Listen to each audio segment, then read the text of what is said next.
Yo, what's going on, guys? Welcome back to the Flesh and Blood stream. Tonight, we're going to be playing some Victor. Tonight is the last night of Singapore practice that we've got before we're taking off tomorrow. I think my flight leaves out of Charlotte at like 4:15 or something like that. So tomorrow I will be traveling and out and about. And when I land in Singapore, it will be 7 o'clock Wednesday night here in Tennessee. But in Singapore, it will be like 7 a.m. Thursday morning. So it's going to be a very, very long travel. I'm excited though. I'm very excited for the trip and have a good time. It should be a lot of fun. I bet you guys couldn't hear me very well. You guys should be able to hear me better now. Anyway, like I was saying, it's gonna be a long trip, but that's okay. It's gonna be a lot of fun. I am very excited. Yeah, the voice should have sounded pretty low there for a minute. I had my gain down for something I was doing last night. So, but yeah, so we're gonna be playing Victor tonight, just trying to get some final reps in. We'll be talking about the list just a little bit here, so you guys will know what's going on. And then yeah, that's it. We're playing games tonight, hanging out, having a good time. I'm gonna be honest, I don't know if I'm gonna go the full 3 hours tonight, just because I've got to pack. I've got to do laundry. I got to get my cards together. There's a lot of stuff I got to do before I go to bed tonight. But we're going to be hanging out for a little bit and playing some games. Volume is much better now. Okay, nice. Thank you, guys. Ben, Mekado, Dave, Damien, and Martin. What is up, guys? Thanks for being here. Thanks for hanging out. Let's take a look at the deck and talk about what we're playing tonight. So I have not changed anything in the deck from the other night when we played. This is everything that I have put together. This is like what I'm going to be playing. This is everything we've got. I mean, I've just abandoned the Verdance matchup, and we're going to hope that I don't see. We're going to hope that we don't see any of it. That's kind of just where we're at. Excuse me. We're going to hope we don't run into Verdance, and that's kind of the game plan right now. I don't really know what changes I would make to make the Verdance matchup better regardless, but this is where we're at. We are on 33 blues. I felt like there's been a lot of consistency with 33 blues, and the way the entire matchup, like the whole deck just plays, feels very, very comfortable to me. So that's where we're at. That's what's going on. I can tell that I was drafting the last time I played. So, but yeah. Leroy, Kit, Jay, Annabelle, what's going on? Did you see the Gravy Battle Hardened lists? Have cooked further. I did see Pearl Amulet. I did see that, Dave. It's kind of crazy. That is actually kind of crazy. Best of luck to the PT. Yo, Kit, thank you so much. I appreciate that. Good morning, Jay. Annabelle, what's going on? I'm sad Azalea got LL. Only deck I had, trying to figure out who I'm going to play. Reformed, I would tell you that, like, if you like the Ninja style at all, I would tell you that you maybe should move towards, like, looking at Ninja. With the Ira Armory deck coming out, you can kind of get into Katsu, you can get into Ira. There's a few different routes you can go there. So I think that's a good like avenue to open things up for you. And you could really try looking at that to see how it's going to feel. Best of luck and have fun to Turtle here. Turtle is a very well-known Riptide player. We are going second, it says. Well, I mean, Turtle like is well-known in like the sense that like we see them on the stream a lot, so... I don't even know if I have a Riptide matchup. I don't know that I've played against enough Riptides to have one. I might. I do have a Riptide matchup. It says we're not on Crown of Providence. Okay, it says we're on Crown of Dominion. Interesting. So we are on Choke Slam. Looks like we're on Crush the Week. We're on E-Strikes. We're on 2 Pummels, and we're on Trounces, it appears. Yeah, so this is like our game plan into a lot of decks, like as a generic sideboarding plan. This is what we're up to, so curious to see how this feels. We're going to try and hang on to the Goldmane estate here. You do know a thing or two about Riptide for sure. Oh, we could just play Riptide and get maximum game value. Like, you're not wrong. We just get maximum time to play the game. I'm here for it. So, drawing a blue, I think we're just going to lean into... we play Command and Conquer, we're stripping 2 cards, but we can just play the Spinal Crush, which I think is just a little bit better. It technically only requires 2 cards, but there's no traps turned on here, so... Might switch to a Runeblade. I think Runeblades are fun. I mean, I myself am quite a Runeblade enjoyer. I enjoyed a lot of Aurora, but I've been told that she was more like a lightning ninja, so maybe that's not a good example. I never really played Viscerai or anything like that, so... Well, we're gonna have to block with the pummel here, unfortunately. I don't really want to block with the pummel.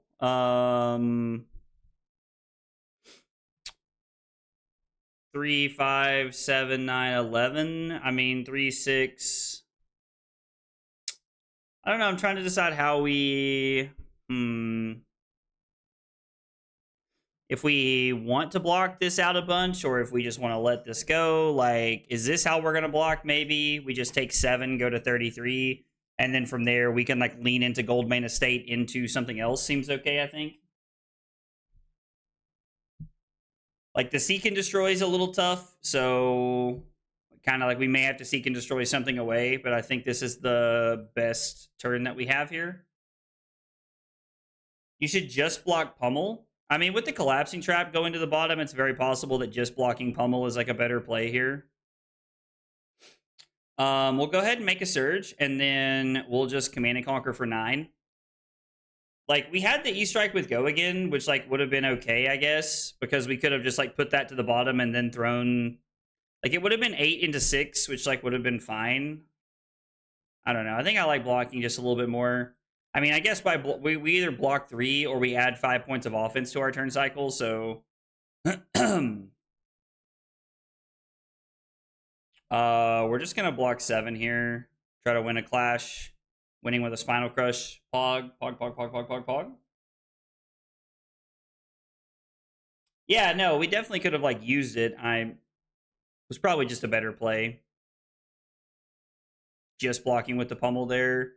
Do we want to just pitch everything to throw Spinal Crush for 13? I think it's better to throw Crush the Weak for 11, and then Arsenal the Spinal Crush is fine. Can't catch you live often. It's 1 a.m. in France, but I started Fab recently and wanted to tell you that you're my favorite Fab content creator. Yo, dude.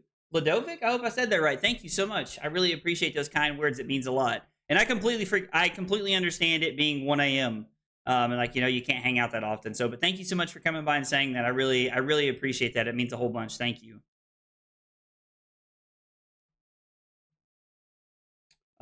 So the Surge pops. I mean, we're just gonna put the Golden Sun to the bottom and Arsenal the Chokeslam, I think is fine. We've done a pretty good job of like getting into a favorable position here, so yeah, our opponent breaking right there was a massive win for us because they were forced to block with their whole hand. I think that was a big W for us personally.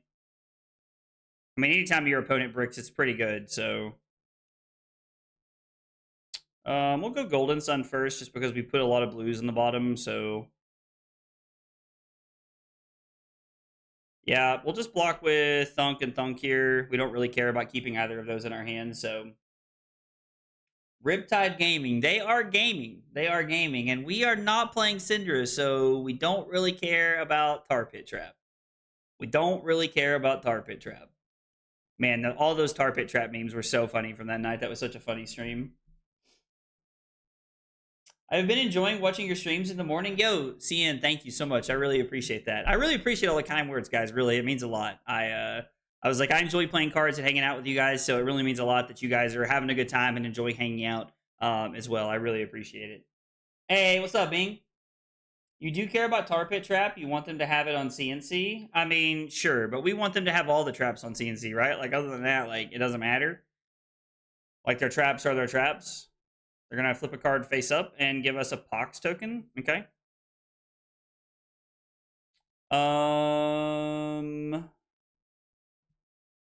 Kind of just want to block shield here, I think. Is this good? No. So we're going to break a gold and target ourselves. Ooh, yikes. I mean, I guess it's fine. I was thinking about how we can play the Rouse this turn, but like now we just get to go E-Strike for Go Again to the bottom, and then we get to just throw the Choke Slam. So we just get to throw 13 points here, which is fine. I'm just here for the headband. Yo, let's go, dude. I love it. It started out like as a meme, but I really like the headband, honestly. It's really grown on me since I started wearing it, so... As an Assassin player, watching you have such a good Riptide matchup is making me mad. That's funny, Annabelle. Oh. Yeah, I guess Riptide's probably pretty good at a Slippy, I imagine, with all the reactions. Like you probably pretty good like matchup for Riptide actually. Hey, what's up, Ian? I mean, yeah, just getting getting 2 cards here. We got a card from Arsenal. Like we're up 12 points and we're just able. Well, we're up 10 points, I guess technically. And we're able to just play a good value game here. Feel solid. Codex. Okay, sure. They're gonna get Command and Conquer. Are we just gonna Command and Conquer back?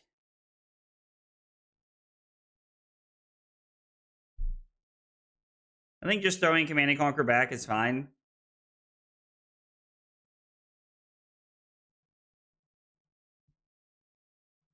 I mean, we could have gotten E-Strike technically, I guess. This forces them off of a 5-card hand. So I think one of the like conversations here is that like a lot of people are like, oh, is Command and Conquer worth when they have Trench? And it's like, I think it is because it forces them to Trench or it forces them to block with a couple of cards. And either way, like we're just pushing good value here. The Barb Castaway, admittedly, is like a little bit more awkward because like they're both instants, so they can like load and do the whole thing there. But I still think it's fine. Yeah, all the traps trigger against assassins. One of the better matchups for sure. Not going to Singapore, so been flexing the creative juices, trying to design an Olympia Armory deck. Oh, a few cards to help the hero. I actually really like that. That could be like a really fun like stream thing to talk about one night. Like something to like to help design like a deck would be really cool. And putting together a billion Project Blue decks. We'll let them know that we need them to refresh. All right, so we've managed to accrue a 15-point life lead, but our opponent has 4 cards in hand, which is pretty scary. Deadeye? I don't like that. I don't think they have a way to give something dominate.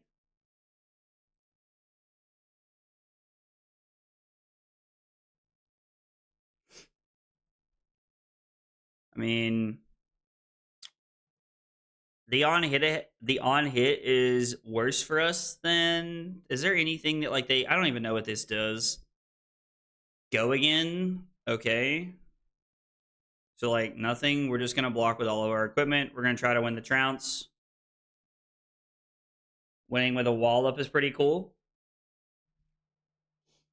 Is aggro Riptide still viable with Death Dealer out of the picture? Honestly, discreet, I'm not sure. But there is somebody in chat who could probably answer that. To be entirely honest, Damien hangs out in chat a lot. And Damien could probably answer that for you. The Gamer 101 could probably tell you that. Yeah, no, I agree that like Barbed makes Trench a whole lot better. Makes it a lot more interesting. I don't know if I really just want to like throw the choke slam here. I think we can like draw a couple cards to see what we can do. I mean, we have 6 golds. Well, admittedly, that doesn't really help. Riches of Triple Donnie's not the best thing in the world. We've already made a gold this turn. I mean, maybe I'm just supposed to throw the hammer. I mean, I guess we'll do this. We can throw this for 7, and then we can Arsenal the Command and Conquer, which is fine. Yo, what's up, Rose?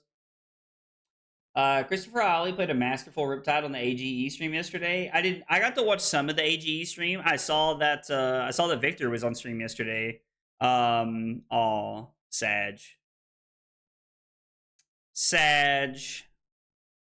I saw that there was a Victor. I don't know how the Victor did. How it ended up doing. I saw they were playing against Verdance, so I'm assuming it didn't end too well. But most people aren't just like super conceding the Verdance matchup like I am. So we're gonna go 12 go again into Debilitate here.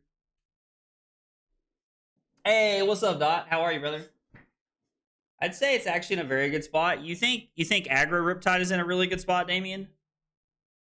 Like not questioning you, genuinely just curious. Aw, Sag, put a counter on my tech plating. Or flexors, I guess. Those are like your 2 options, I feel like. Everything else you want me to block with. And then Debilitate. Can just try to like slow the game down a little bit here. Manta's kind of broken.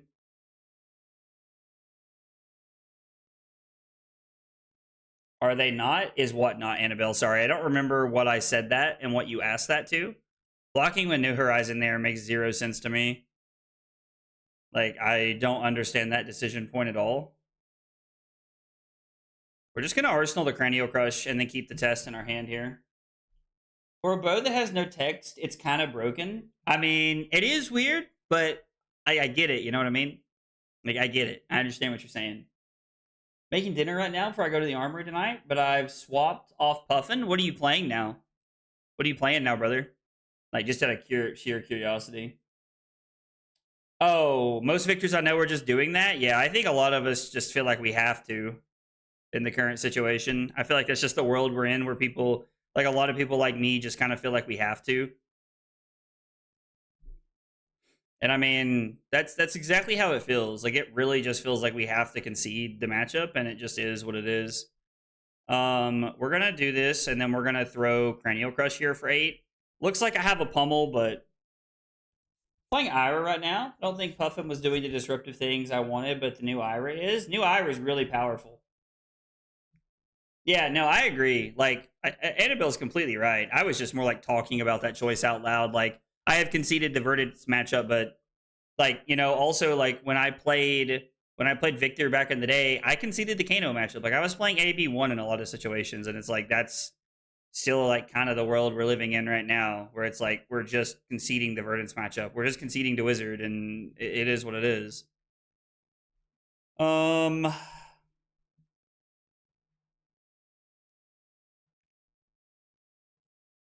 think this is fine. Double trounce is hilarious. Wow. Wow. We're gonna have 4 vigor tokens and 2 might tokens coming into this turn. This is a lot of fun. Um sure. So Command and Conquer for 8, keep both my cards in hand.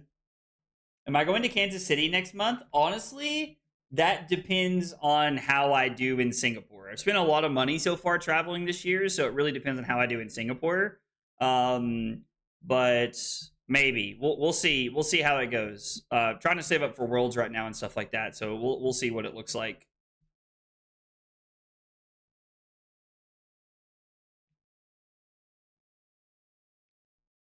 I'm supposed to pitch differently there, but I don't really know that it matters. We're just going to come in for 8, dominate, limit traps from hand, and also like we're just trying to get into Golden Sun range here.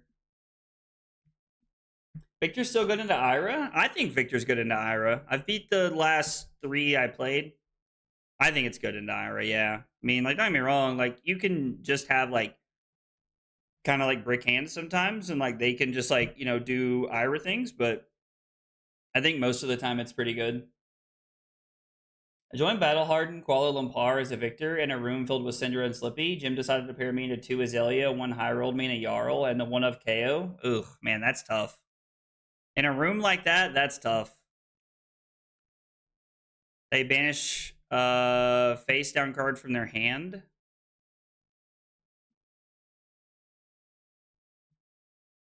So this does have dominate. I mean,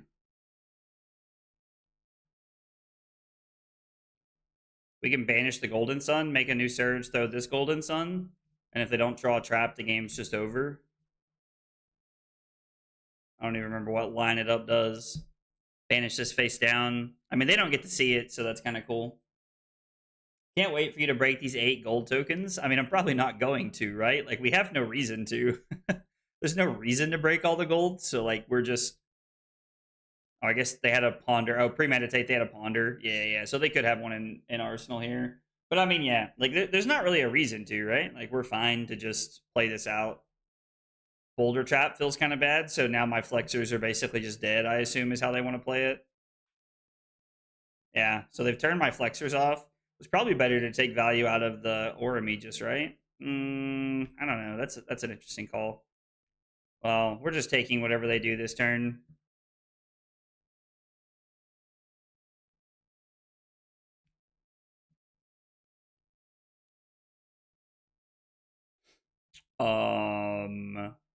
What does this do? Okay. Sure. So we're basically going to 11 here. Oh, there's no other reason than I just want to do it? Okay, fair enough, dude. Fair enough. Got top 4 at my Nats with Gravy, but I feel like I was quite lucky with my gym pairings. Only get killed by Fang in top 4. Does Fang do really well?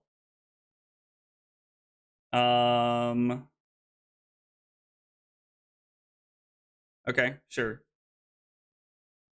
Does Fang do really well into Gravy Bones? Like that's more of like a genuine question for me than it is anything. I'm at least partially watching just to figure out what equipment to break first when playing Yarly Chaplain. Yo, that's funny. We're not gonna play anything. We have no reason to. They're just dead currently. So, oh, okay, cool. I mean, I don't think this kills me regardless.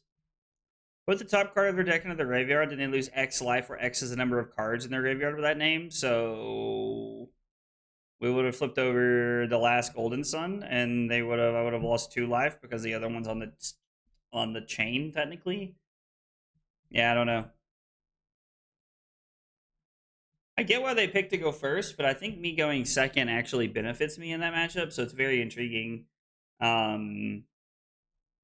Was able to apply pressure through crush, attacks, and flash value. Op had a total brick early and blocked with 4 cards. They did block with 4 cards that turn, but I don't really understand why. Maybe like Turtle comes by later and we can ask him, but I don't really know why. I don't know why they blocked with 4 cards. Like, I don't know. Dave said, I think Verdance is more winnable than Gravy. I mean, I have yet to see it, if I'm being honest, Dave. Like, I believe that, like, that, like, is possible. But, like, I've had a pretty decent record in a Gravy with Batter to a Pulp and Blow for a Blow. Like, we've had a decent sideboard plan as of recent. So, I honestly cannot remember how we board in this matchup. It's been so long since I played this. It's probably a good one for me to play before I get on this plane tomorrow. All right, so it says we're playing Crown of Dominion. No Tunic. We're playing No Room Boots. And we bring in Choke Slams, Crush the Weak, E-Strike, 2 Pummels, and we bring in Trounces. Oh, we're not on Crush the Weak, and we're playing Zealous Belting. I don't like that. We're going to change that. I don't like that.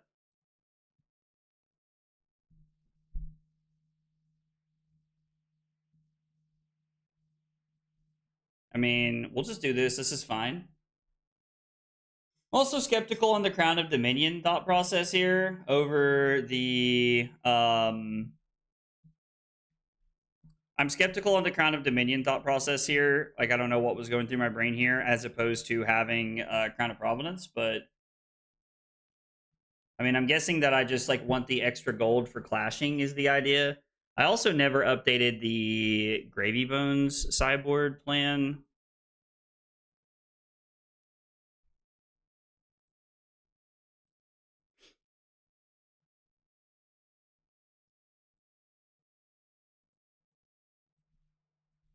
We'll just attack for 7. I gotta update the Gravy sideboard plan to what we're actually doing. So we're cutting tech plating.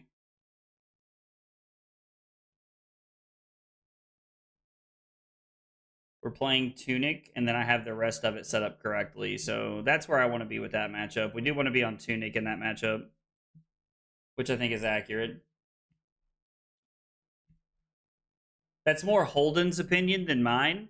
I mean, like, like after talking to Holden about it, like he definitely had some like thought process. Like he had some like very intriguing thoughts about it, and like I'm not saying he's wrong. Like he tailored his deck in a very different way than I am mine.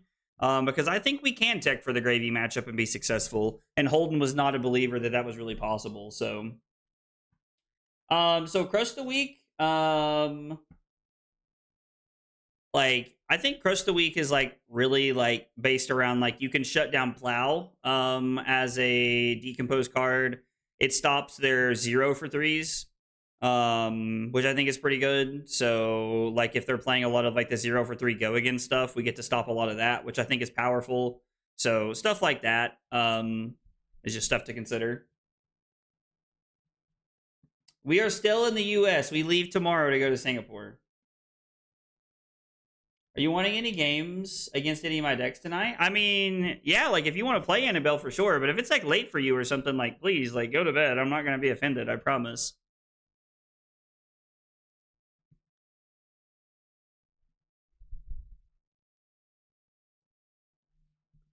Why did they play this in response?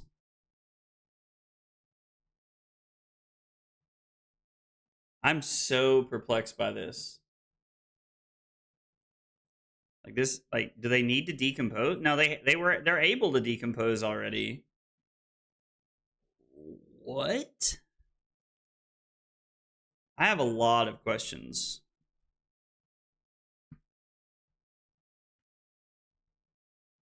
We're gonna try to keep our entire hand here if we can.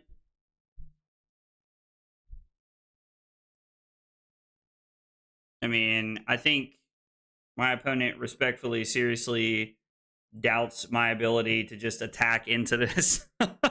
Or like my care to attack into this. I mean, we're attacking for 13. I'm willing to give you an extra card to block with. That's fine with me. They could be a new player, but I don't know. I like he had cards to decompose with already, so like I'm a little surprised that that was like his turn that he played, but I mean, I don't know. I mean, oh, they're not giving us. I have a lot of questions.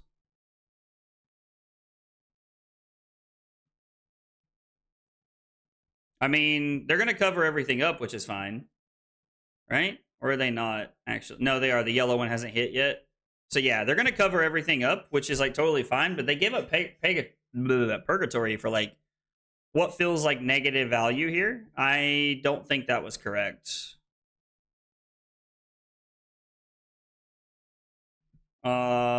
Yeah, like my hand's pretty good, so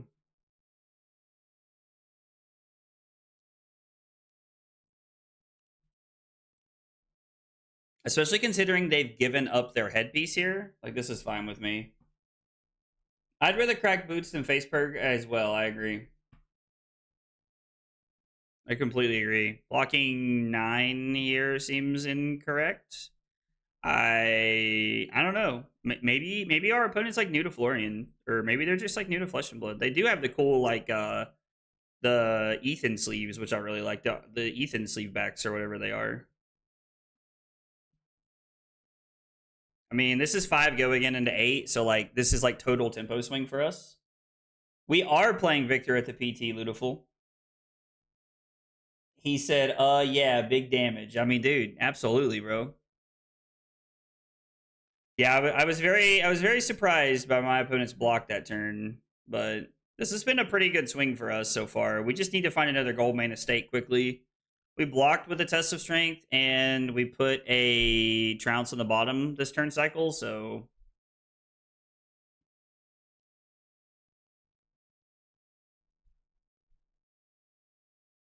I mean, it's damage. Like I don't. It's damage with no effect here, so like I think my opponent's like overvaluing like the life total discrepancy here a little bit. I don't know. I'm assuming they had like another Command and Conquer, or maybe it's a defense reaction.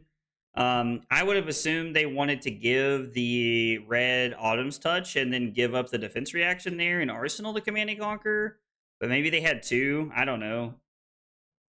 Maybe they're living in 2040, like, and we're just like, you know, and I'm just like a boob over here. It's very possible. Oh my god, they are. No, no. They are living in 2040. Don't all Guardians just fatigue Florians now? We're gonna try. We're gonna give it the old college try here. I would like to fatigue Florian. I do think it's possible, especially if we can get on the front foot pretty early. Target myself. Yep, sounds good to me.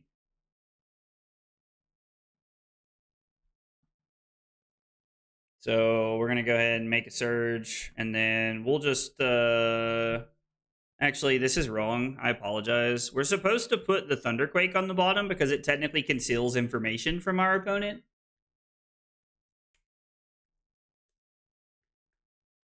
Yeah, Germinate was a big loss. I agree. Profanity in my Christian stream, yo, Havoc. I don't know. I don't know where you heard that. I don't know where you heard that, man. You've been talking to the people I work with or something, because the values we got in here are winning Flesh and Blood games. I'm not sure if you can fatigue a good Florian, but they are blocking too much. I mean, a good Florian, I agree with. It's like it's possible for you to fatigue them, but like our opponent's already given up so much value. Like they didn't block with anything that buffs the embodiment, like from the embodiment. Like our opponent has given up Omega value and all of their equipment, and we're currently down up 5. So I feel like we are in like a crazy good position right now.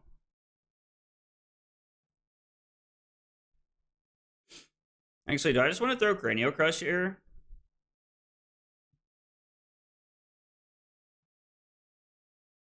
I can just take 2. Yeah, that's fine. We'll just skip all the rune chance. And then I'll just throw Thunk in front of this. We'll just throw Cranial Crush here. Going for the Florian's going for the down but not out play, huh? I'm here for that. That sounds like fun. Down but not out, and I get like bullied. As a Florian main, this hurts. I mean, maybe they have like a really cool play. I don't know. Like maybe there's some like crazy good long game plan. That's also the second Evergreen they blocked with, so I don't really know what's going on.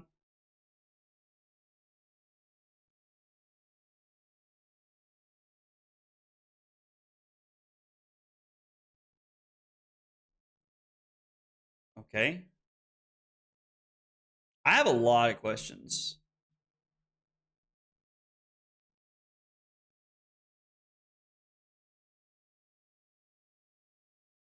I mean, and I have a lot of questions.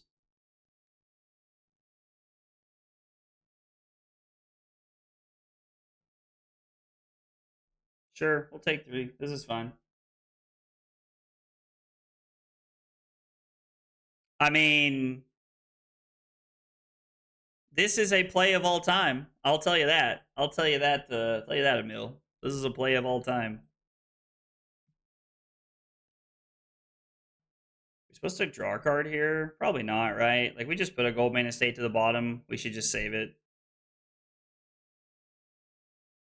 Yeah, they're playing a very interesting strategy this game, Annabelle. We just don't know what that is yet. We just don't know what that is yet. So I'm going to put Rouse on the bottom, I think. Actually, did we put E-Strike on the bottom and like go for like the super cool play here? Yeah, let's be a little aggressive here. Actually, am I just supposed to block 3 and take 5? Could be a lot of rune chance later. This leaves us with room to take some rune chance later. Yo, winning with a Golden Sun is crazy work. Crazy work. Should we attack for 16? Or should it be 15? I think just throwing 15 is fine. Dude, I love Tectonic Plating. That's their last Felling of their crown. They blocked with the other one on like turn 0. So yeah.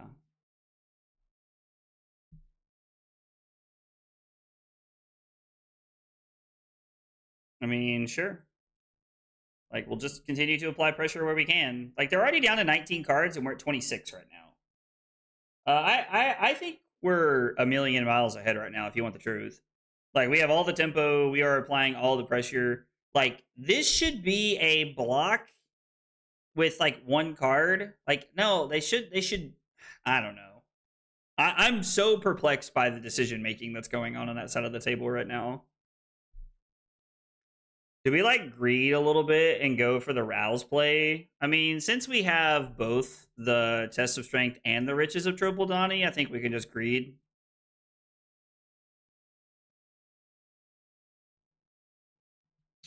One card off the top might not do it, so we should just go for the pot of greed play.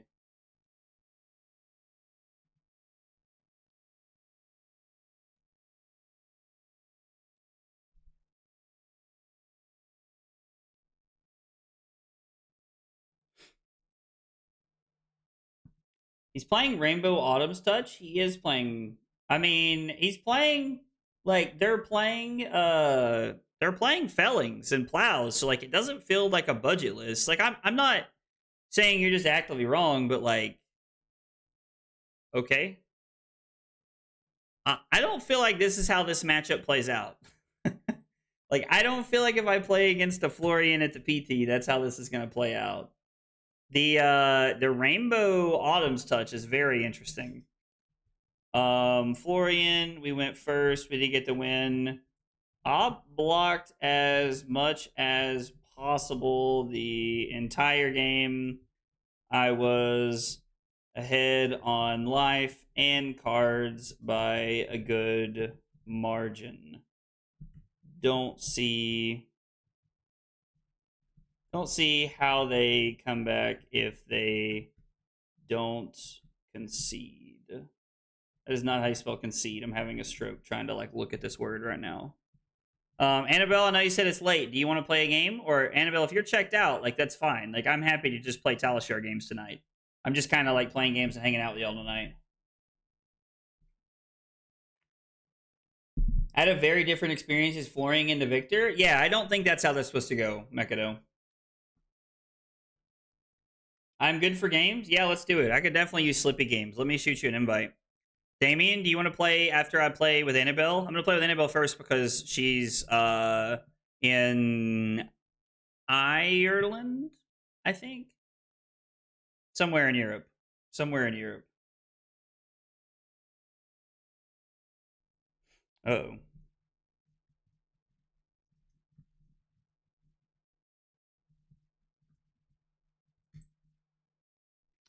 Annabelle. There's the game. All right, cool. Sorry, I was answering DMs. Taylor's trying to set stuff up, and I'm gonna be gone for 2 days. So, Scotland. Damn it. My bad. My bad, Annabelle.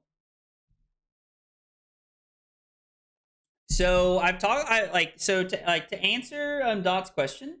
And I've asked this question. Like I've talked about this a couple of times so far. So it's choke slams, crush the week, E strike, two pummels, and trounces, which is exactly how we're going to sideboard. I think that Ira is going to be the more popular deck going into Singapore this weekend, but I think that it's going to be backwards, and I think it's going to be Katsu when we get to Kansas City. And I think the reason for that is that I don't think people have had enough time with the Ira Armory deck cards to really make it work in Katsu.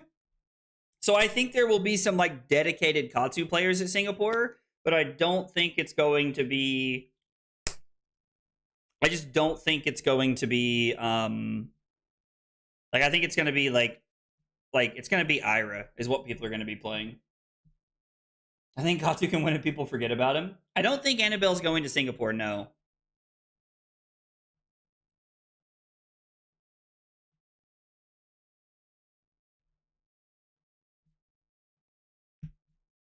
I mean, like we could have blocked 6 there, I guess, but I don't know. It doesn't feel worth it. Like feels bad to like let her get some cards going there, but we're gonna throw Spinal and like try to. Oh man, it's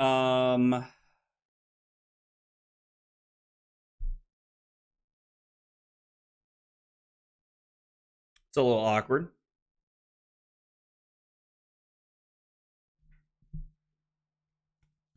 Is it better to come off of Arsenal and throw Spinal, which is like at minimum 2-card block? Or is it better to make a Surge and throw Crush the Weak, which if it's a defense reaction in Arsenal, we're just in a really weird spot? I think I'm going to try and set up the Arsenal here, and I'm going to lean towards throwing Crush the Weak. And we're going to Arsenal the Spinal Crush. We are at 35, so we'll see what Annabelle blocks with here. But yeah, that's really awkward to draw both of those there, to draw 2 of them.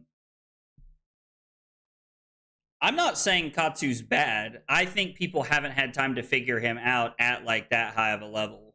Is where I'm at with the deck. I think Katsu's actually a really good deck, and I think Katsu's going to be a really, really good deck for Kansas City. I just don't think people have had the time and feel confident enough with him yet, if I'm being honest. Yeah, we're not blocking this.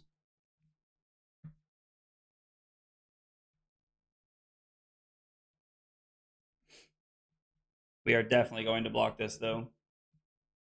Hey, chicken katsu rice for dinner? Ooh, that sounds good.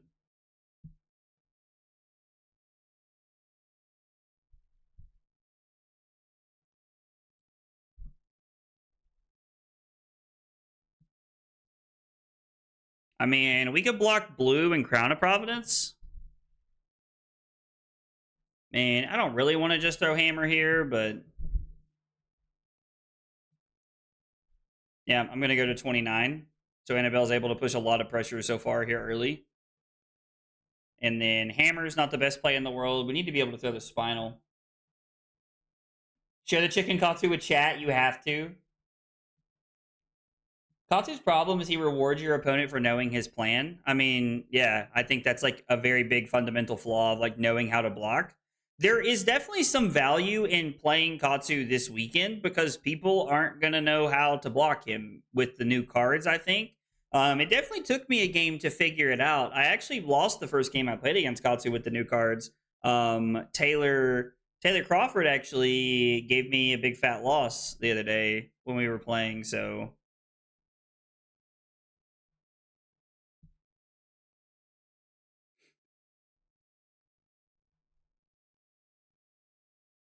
I am not marked, but I think I'm okay just giving up a card if we do get marked here.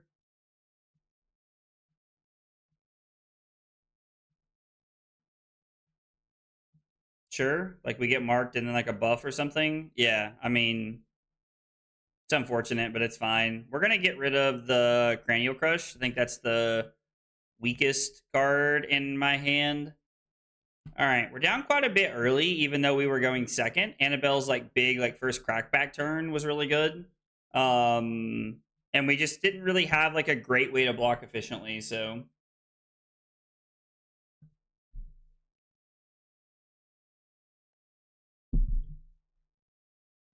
I'm in a chicken mood now. I'm here for it.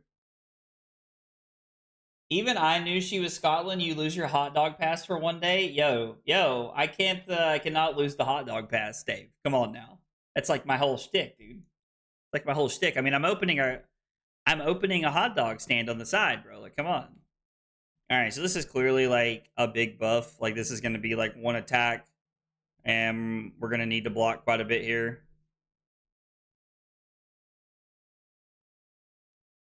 I'm assuming this is going to be...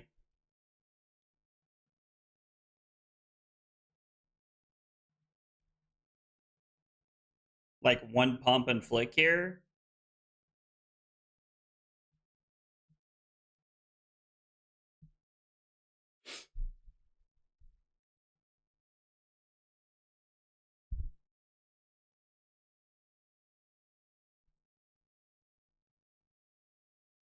I mean, I'm pretty willing to do this here. Like, Annabelle has no daggers this way. I feel pretty comfortable with this. Bro forgets a country and receives the death sentence. I mean, losing my hot dog stand, like, dude, that could be the death sentence for you, boy. It could very well be. Ugh. So we crack and draw blue. I mean, no daggers is kind of awkward, actually. But us being off, like, I don't know, marked is also kind of weird. Yo, Nandayo, thank you for the sub on YouTube. Appreciate that a whole bunch. Guys, if you're here for the first time, you're new to the channel, we got 3 questions we ask everybody when they're new, and they are, what's your name, what got you into Flesh and Blood, and what are your favorite hot dog toppings? Tell me what yourselves in the chat. I would love to get to know you guys some more. Yo, Keshkar, what's up, buddy? I fly out tomorrow. Fly out tomorrow out of Charlotte.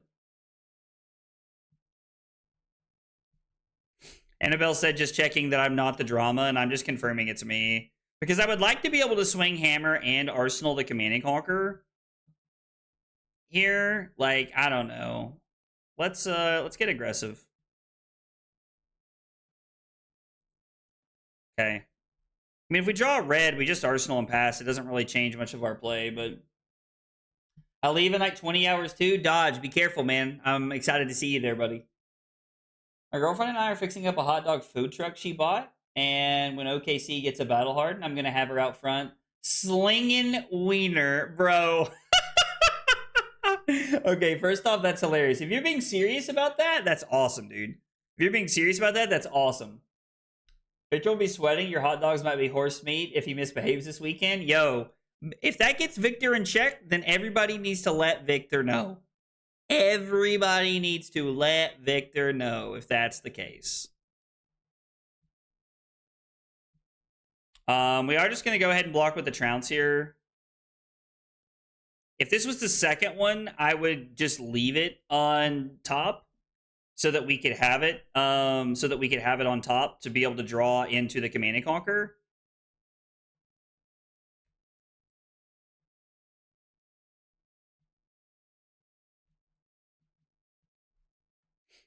Annabelle's just going to pass. We're going to make a surge. And then we're going to throw Command and Conquer for 11. I mean, if Annabelle's willing to take 9 to go to 20 here, I feel pretty comfortable with that, to be honest. Like, her having a 5-card hand is scary, but we've now been put into a position where we have obtained the life lead, which is good for us, so that feels pretty good. Although 5 cards from Slippy can do a lot. Plus, her having a dagger now is pretty good. Means that she could do some pretty scary things. It's 100% called the Wiener Slinger. Yo, we're not fully sold on the name. Well, I'm sold on the name. That's awesome. Nandayo, Toshi, okay. Favorite Fab hero is Azalea Marlin. Hot dog sauce, anything spicy. Okay, well, let's go. Nandayo, thanks for being here and hanging out. I'm glad you were chilling with us and having a good time. I appreciate you being here. I mean, it's frustrating, but I don't think there's anything we can do about it. We have to force her to play a pump on this. Like, yeah, if she wants to play a Razor's Edge on this, I think we just have to be okay with that. I kind of hate that because it's going to make like some of our things a little bit weaker later in the game, but right now I think it's the only choice we have.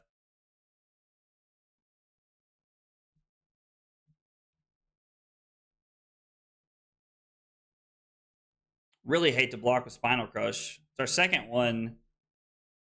I think we'll just do this. Take the poise play of blocking this efficiently, throwing the choke slam, and then just like going through our turn cycle here.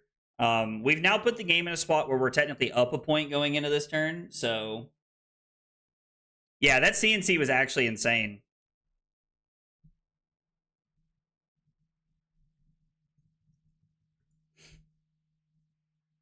I just put in the chat, so my CNC was crazy good, LOL.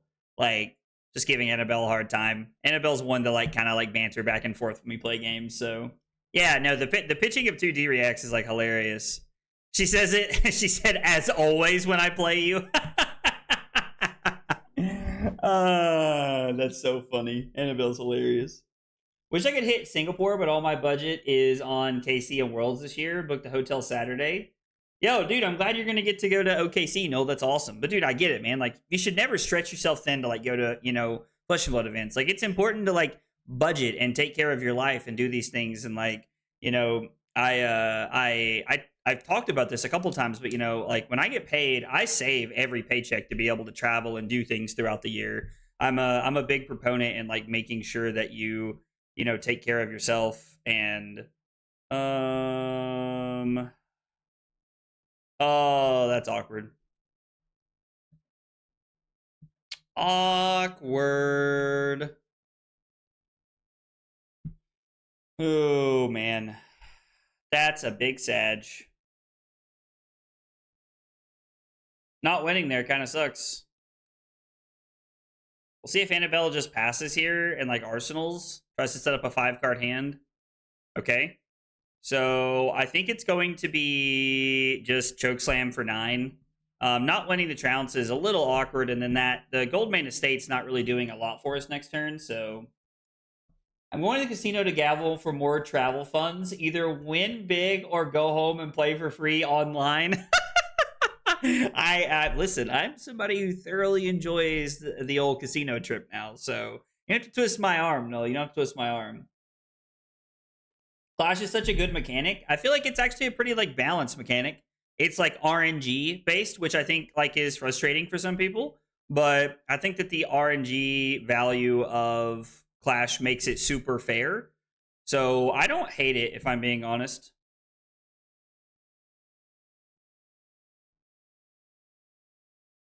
I think I'm willing to just take 3 here.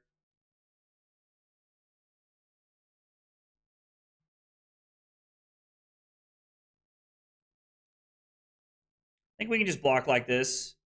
Like, it's okay to give up a little bit of armor here. We do want to protect the cards in our deck.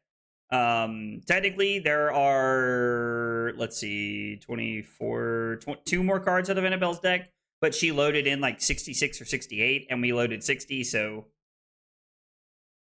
got to go get ready to go to the armory. Yo, Dot, thanks for hanging out, man. Hope you have a good night, brother. Hope you kick butt at your armory, fam. I'm actually pretty willing to just arsenal this because we have Crown of Providence available. If we did not, I would probably be looking to I'd probably be looking to try and like, you know, pitch this away to like make an extra surge or something. But I think that, you know, arsenaling this when we have the Crown of Providence available to be pretty aggressive with is okay here. So 2 reactions. How many Justinics have we seen? We put a Toxin to the bottom already. There's a Toxin in the graveyard. Annabelle blocked with a Justinic somewhere. I saw it at some point. There's the Justinic. I don't remember if there's been another one put to the bottom or not. Being able to sort the graveyard is such a convenient thing to do. Chokeslam feels probably a little bit better than CNC right now. Just kind of thinking if we want to block with 2 cards or 1. I think we're going to block with 1 card and probably just like take our medicine here. Oh. Yeah, because what? The blue goes to 3 plus whatever she's about to play. Take up the mantle's pretty good since we're marked now. That's pretty solid. Because you get to buff this up just a little bit. Is there a bonds over here? I was like, you could go for like the bonds play if there is one. It doesn't look like there is though. Mark of the Black Widow. Okay, sure. I think we'll just give up the CNC here. The chokeslam feels pretty good. I could give up the wallop. Let's give up the wallop actually. It's just worse than anything else we're doing.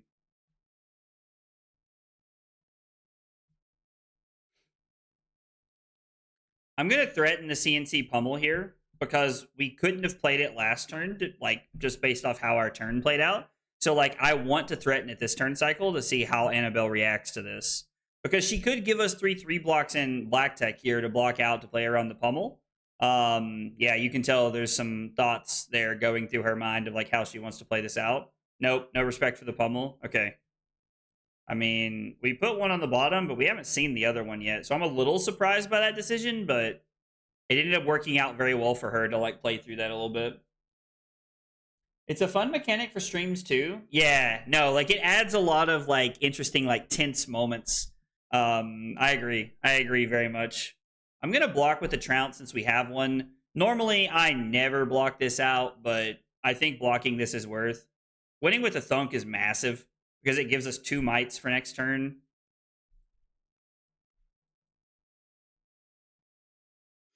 Yep, that puts us to 13, which is perfectly fine.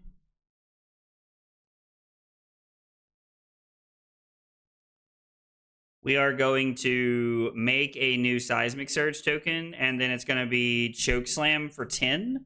which is pretty solid. Like throwing Chokeslam for 10 feels pretty good. 2 cards does not cover up Crush unless it's the defense reaction, which it looks like Annabelle has here. Yep. So Annabelle takes 3 here, down to 12.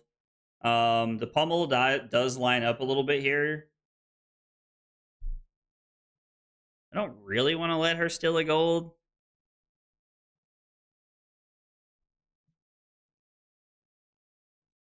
I'm pretty comfortable blocking like this because I want to get this out of my arsenal. Yeah, like being able to pummel the Spinal Crush here and then Arsenal Rouse feels really clean.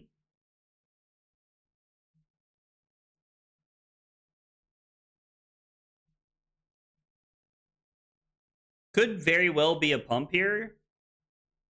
I'm gonna risk it a little bit here. Yeah. So the problem with like it being just the Nick is that if like oh man, how good would a yellow be here for us? Oh no, she hits the Golden Sun first. Damn. Doesn't matter though. Whatever blue you take, we're still just gonna pummel the Spinal Crush, which is great. Yeah, I think Undercover Acquisition's a very, very good card, Jay. I agree. Wasn't pummeling the Chokeslam good? We didn't have a pummel to pummel the Chokeslam. Madik, I'm not sure what you mean, buddy. It would have been if we would have had that option, but I hate acquisition. I want to keep all my gold, LOL. I mean, you're taking the Rouse or the Cranial Crush here. Like, those are like really the only valid options at this point in the game, I think. So how would we have had to have played around that? We would have given 5. We would have blocked Chokeslam and Gauntlets. I think we're supposed to, actually. I think I'm supposed to block Chokeslam and Gauntlets there because it plays around everything. This doesn't have Go Again. If it is the Justin Nick, we're playing around it and we still get to pummel Spinal Crush. But I went for this like ultimate greed line where I just decided to try and like arsenal my Rouse the Ancients instead of just like blocking efficiently, and I'm getting punished for it. I should have stopped, taken a moment, thought about it, and I didn't, which was just a really bad play.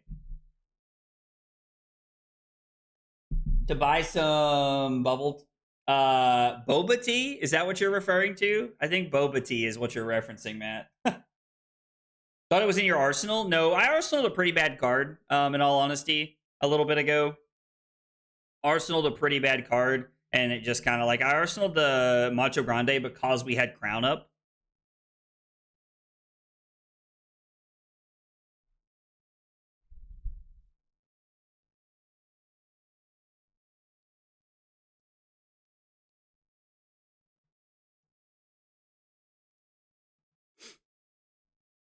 Three, 4, 5, 6 would go up to 3. It would have to be the 3rd Justinic here to get over the top of this. Flick puts me to 7, 1 reaction. Black Tech is a reaction. A 3 pump from hand takes it to 4, and then its ability goes up by 2, which means it'd have to be the last Justinic to get us.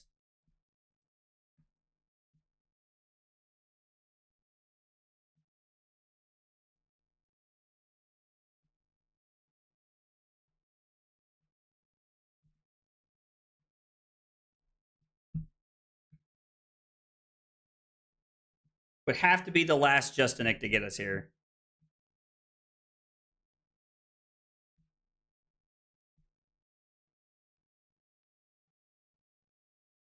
So it is the last Justinic?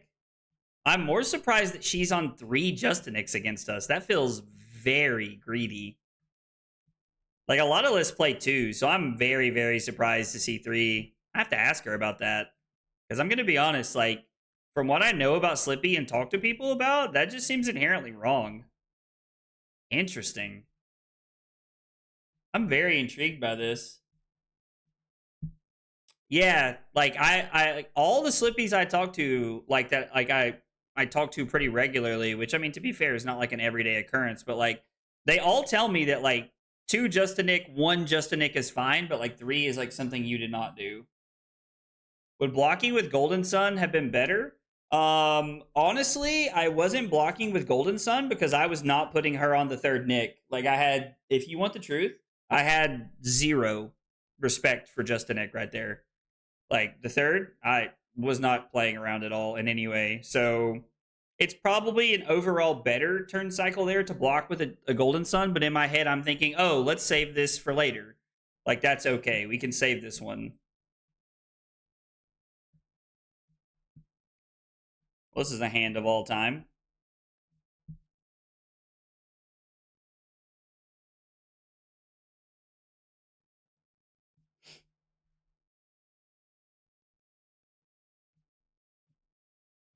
I mean, there's one toxin we know that at least went to the bottom of the deck. This has to be another toxin, right? So people are on 3. Okay, so people are playing 3 now. I mean, to be fair, like if that's what's happening, like that makes sense. I'm not used to it being 3, so like in my head that's not like what it does. So what if I block like this? Test of strength would go to 1. I would be blocking 2 on 7. I'm sorry, on 6, which means I would die to flick. Is this the exact same thing? I don't think we can play around it though, right? I think we just have to lean into it. Wow, that's so unfortunate. Yeah, it's a pretty bad shuffle for us. I agree. Yeah, the card guys tier list like had Victor at an okay spot.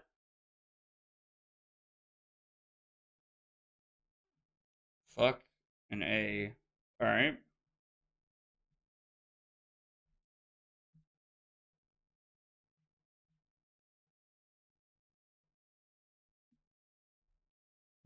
I mean, I don't really want to protect this, but the problem is we can't do anything else.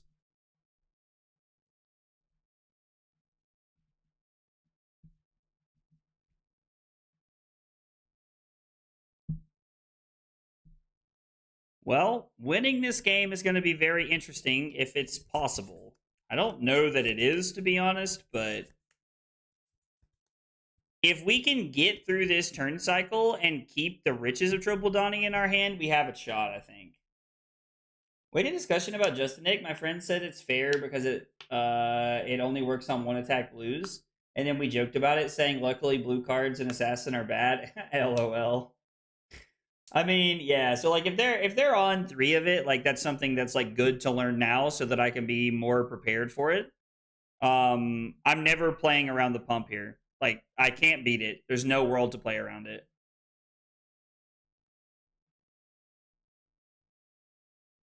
Except for here.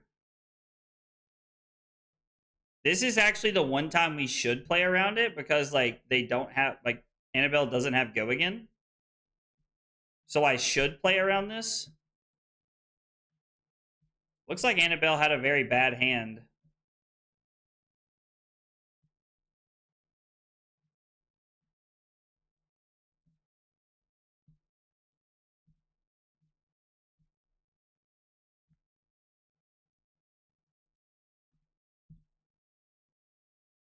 The sad part is I think we're only going to get 3 cards from Annabelle here.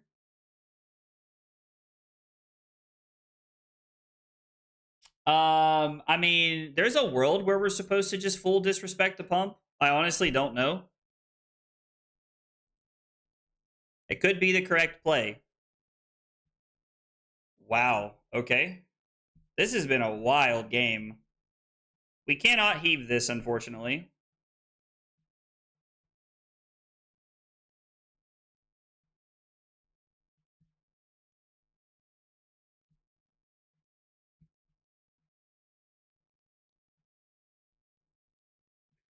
I think Annabelle kept the pump to try to get us, if I'm being honest. If she didn't and I'm wrong, oh man, fucking A.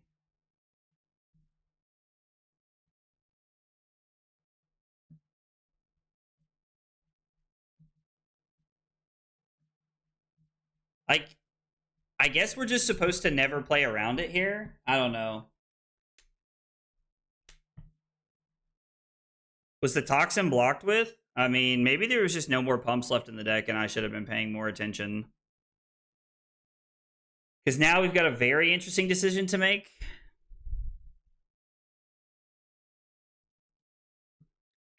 Annabelle's got a hand coming up that's going to have double defense reaction in it. Maybe we're just supposed to play around that. Like, hope that she draws that here.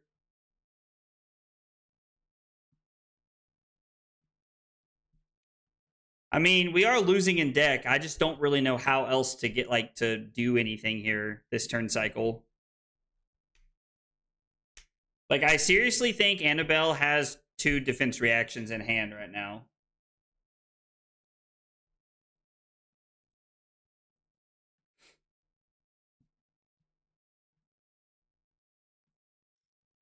Well, that's actually going to be a problem because she's going to be able to go get a dagger out of her inventory.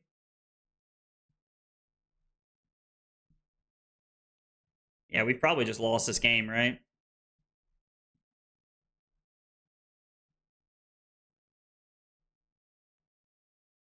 And by probably, I mean we've lost this game.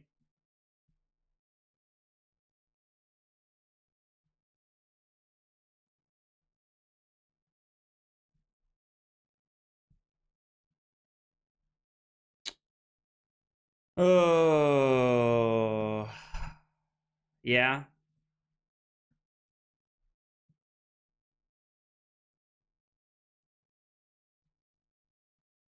I mean, if we pitch to say okay and like pay to this, like we're just gonna lose anyway, so we have to attack. Yeah, I don't know. This game felt like it was going well for a minute. I don't know where I went wrong this game. Yeah, here's the 2 defense reactions. Yeah, they were both in hand last turn. Yeah, I think I know exactly where that went wrong. I think I know exactly where that went wrong. Let's let's rematch. Like this is a matchup I think I'm going to have to play quite a bit while I'm in Singapore. But yeah, like I know exactly where that game went wrong. The turn where she attacked and had the codex follow up, I should have blocked with 1 card and then I could have blocked with 2 cards. Actually, no, I would have had to have blocked with 1 card. No, it wouldn't have mattered, I don't think. I don't think I was able to get back into that game. Should have played more aggressively to an out of Annabelle not having the pump late. Third, Just a Nick got me. So it's good. It's good for me to like mentally be prepared that I'm going to be seeing 3 Just a Nicks moving forward. Because I'm going to be honest, until now, I was not prepared for a 3rd Just a Nick in any capacity. Like, it's not a card I was actively respecting. And, like, I would have told, like, that was 100% what went through my mind there, like when somebody asked earlier. You have stuff to do at 8? Oh, Sag. Maybe we can play maybe we can play later tonight if you're around. I'm not sure what you're doing, too. I agree, Ferris. This deck will be a large portion of the field. I very much so agree.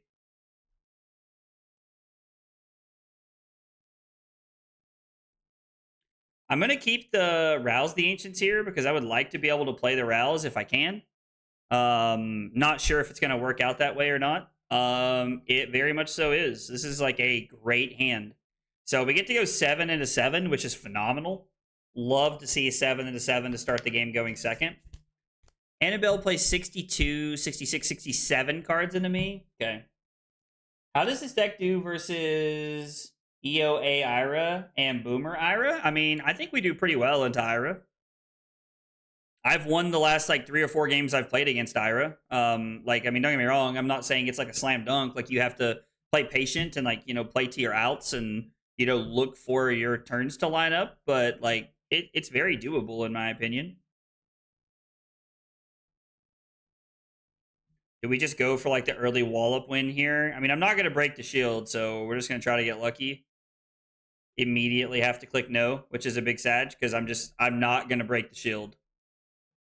Trounce goes to the bottom, which feels kind of bad.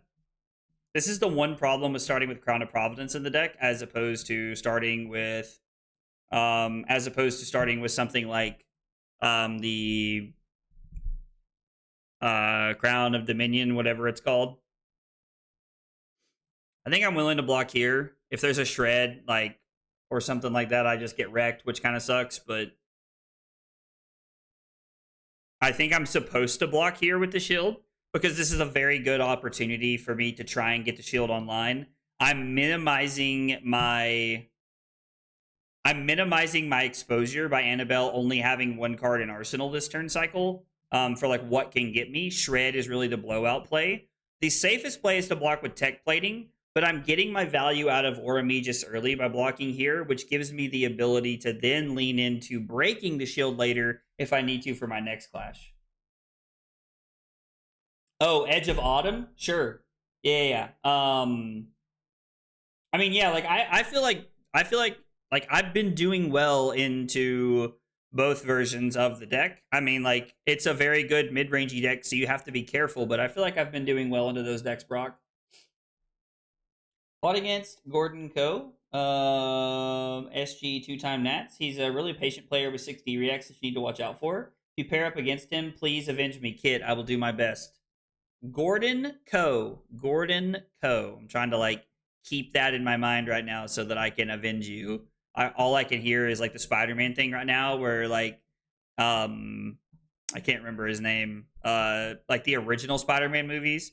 Like the Green Goblin after he's dead.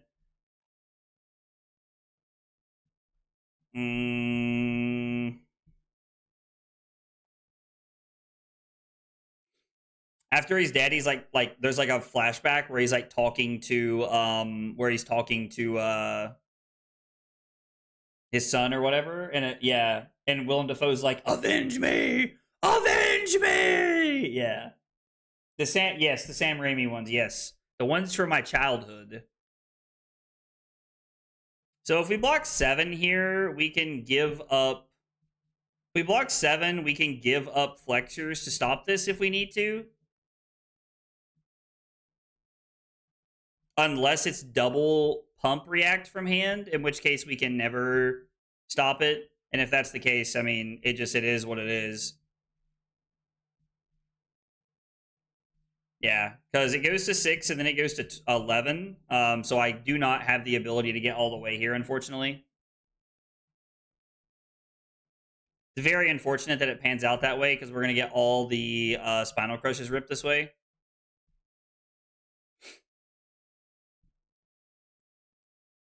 Thankfully, we're still in a position where we are ahead on life, which is good for us. But we have had to give up a lot of good early equipment to try and make this happen, so that scares me a lot.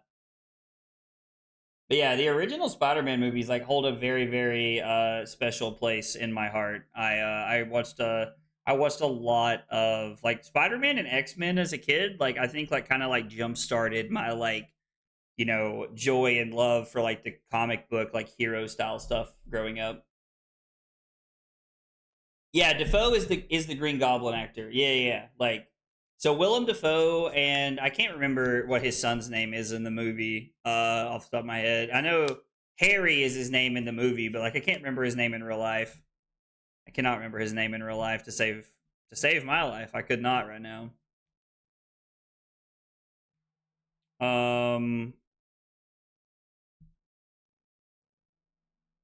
We will pay. I think this is like a fine blue to just pitch and pay with here. Hand's not the best.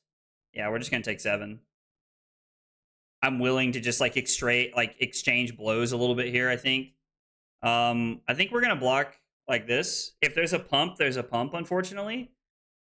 But we're gonna go down to 24 off the Kiss of Death, and then I'm gonna throw Crush the Weak and Arsenal to pummel here. I've actually never seen Boondock Saints, but oh. Okay.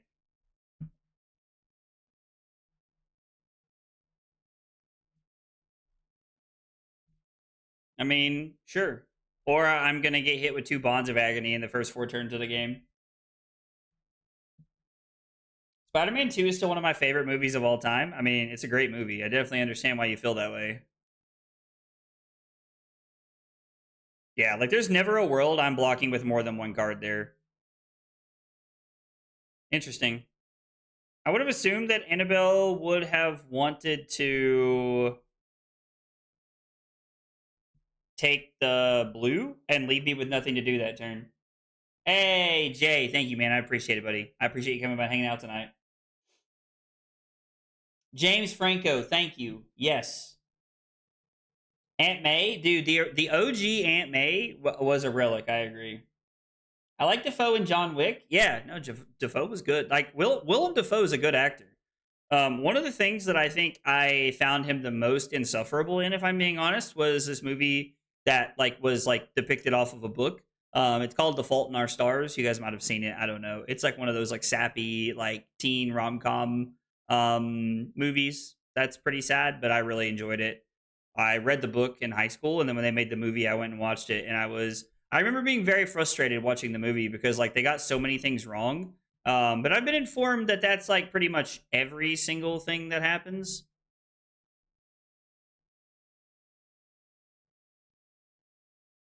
Why does this have go again?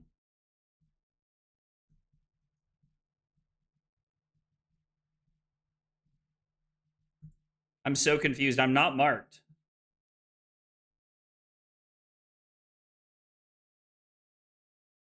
The reading books. Oh, it's stealth. Okay. Intriguing. Yep. I never considered the dagger to be like the first stealth attack, but it does make sense. All right. So we're going to get crushed the week. We're going to discard Thunk.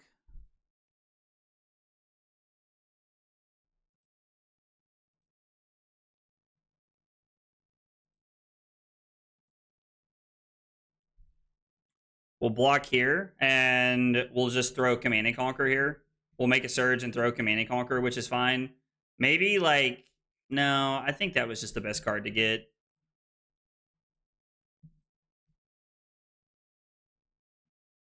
Yeah, the Slippy Hero text was definitely why I had go again. I just wasn't thinking about, like, that applying to the dagger, but it makes sense.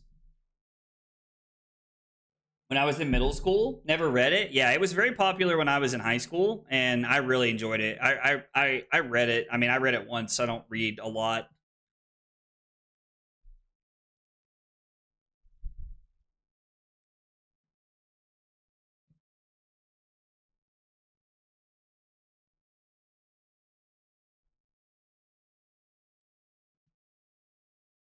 I think we're supposed to block 6 here.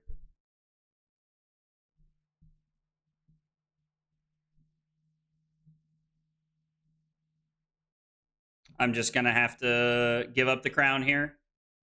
Feels bad, but it is what it is. Yikes. We put a trounce to the bottom. So this is our second trounce, or our second clash card we're not going to be able to utilize first cycle. I mean, am I supposed to hang on to this? Like, I don't think I'm supposed to give myself an intellect penalty, because inevitably we'll probably get back to second cycle, and this is a very, very good like piece to have. So I think this is fine. Just coming in for 10 here should be fine. Still laugh at the Aunt May meme where she's praying and then and the house gets blown up. Yeah. One single solitary yike. Yeah, after drawing Test of Strength, I agree. That is a big yikes. So we have one Test of Strength and one Trounce left that we have not seen first cycle. So we're hoping that we can like really maximize those to get a lot of value going here. Because we're down on armor. Not that, you know, I mean, Annabelle has a lot of her blocking armor left, but like, we're down on armor. We're down on cards and deck. Like, we're down on life. This is like not going well for us at the moment. So we need to like kind of get rolling a little bit here. Annabelle's gonna go to 12. Yeah, all right. So we're not down on life anymore, but it doesn't exactly give me a vote of confidence that she kept 4 cards. All right, we're going to try to utilize this Trounce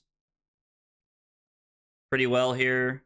How many codexes have we seen? 1? Ugh. Drawing into the Command and Conquer. Crush the Weak goes to the bottom. Okay.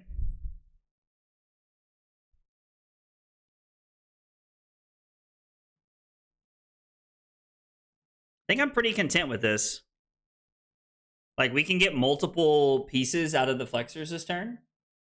Because I play into them makes me not want to play Flesh and Blood. Yeah. Like, so I think Derek actually talks about, like, a really, really solid point. If you are playing, like, playing into a deck, and the thought of playing into the deck makes you very, very uncomfortable, then the hard truth is that you should probably just play into the deck more. Nobody wants to hear that, but I think it's pretty accurate.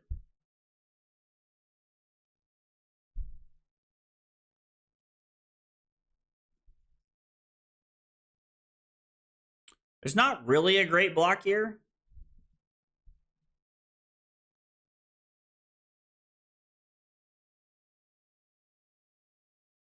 I mean, Annabelle knows I drew into the Command and Conquer, so, like,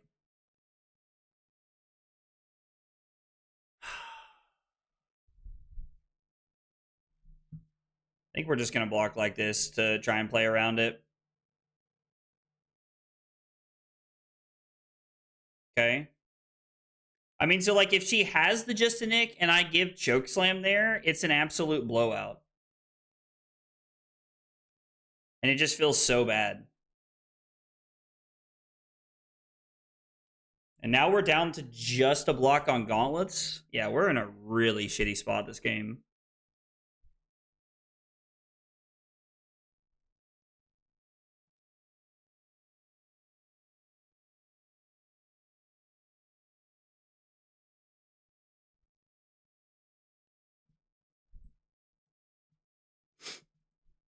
Coming in for 7, like, provides a little bit of value here because, like, if Annabelle did Arsenal, like, something, I mean, okay. Those are cards you can block with. I'm accepted that I'm an aggro main and that I'll play Acilio and Syndra. I mean, those are fun decks to play, in my opinion. I think those are cool decks.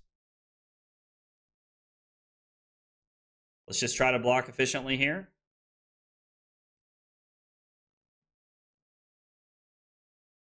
We'll try to just, like, take this turn a little bit at a time here. Flick the... Okay, so it's going to be take up the mantle.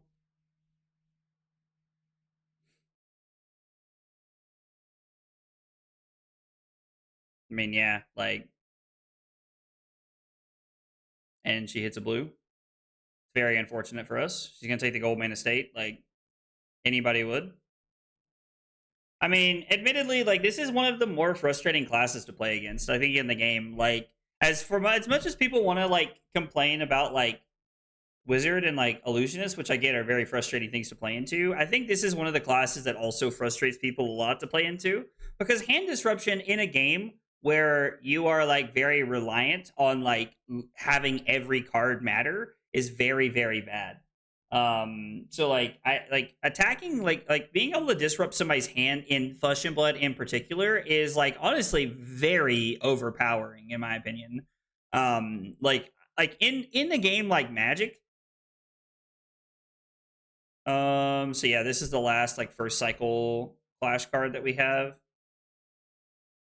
In a game like Magic, it's fine in my opinion. Like, it's actually pretty balanced for the most part.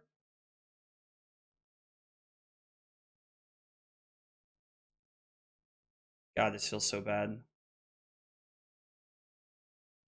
It is actually reliably balanced in a game like Magic because you start the game with 7 cards and, like, you see multiple cards and... Do I want to draw a card here? I mean, let's look at one card, maybe. We'll see if we can draw something better to Arsenal. Holy shit, that's terrible. We know there's a Sink Below in Annabelle's hand, so the Command and Conquer does look pretty good for us here. Assassins can be toxic sometimes, like in Prism. Only thing annoying is what, ALS? I mean, sure. Like, I think Spectra as an entire mechanic is very obnoxious, but I think that Illusionist hasn't been terrible to play against in a long time. Like, Luminaris and, like, all of the Spectra auras was a gaming concept that should have never happened. And that's, like, a hill I'm willing to die on. Like, if you disagree with me on that, then, like, I would tell you didn't play during that time. Even if you're someone who really, really enjoyed Prism, I don't think you can reliably look me in the eyes and say that the deck was not busted. Because it was. Like, Luminaris was stupid, and it was like ridiculously broken. So like like assassin, like attacking your hand can be obnoxious from time to time, but I don't know, like it's not like that infuriating to me. Like it is what it is. Hand disruption is just a part of the game. Like this is probably just a nick. Like I think I'm just gonna block with 2 cards here. Like there's actively no go again, so we're just gonna play around the just a nick and then go into our turn. We're going to take our Pot of Greed play here and just draw multiple cards. And then I'm going to cry when I draw that. 8 Dominate's not bad, though, because if there's not a defense reaction, which is probably the Sink Below. I'm assuming it was Sink Below and just a Nick, if I'm being honest. Guys, like, Enigma was, like, good, but Enigma was very fair. And, like, you just had to apply enough pressure to make it awkward. Like Enigma was a very fair deck. Like don't get me wrong, like the traverse, the headpiece and the chi was pretty stupid. Like that was pretty broken. But I don't know. Like I'm pretty dead set on the fact that like I think Enigma was a fine deck for the meta, and I like that she was available like for everybody to play. Like I liked it. I liked Enigma. Dromai was the most fair illusionist. I actually disagree. I think Enigma was the most fair illusionist.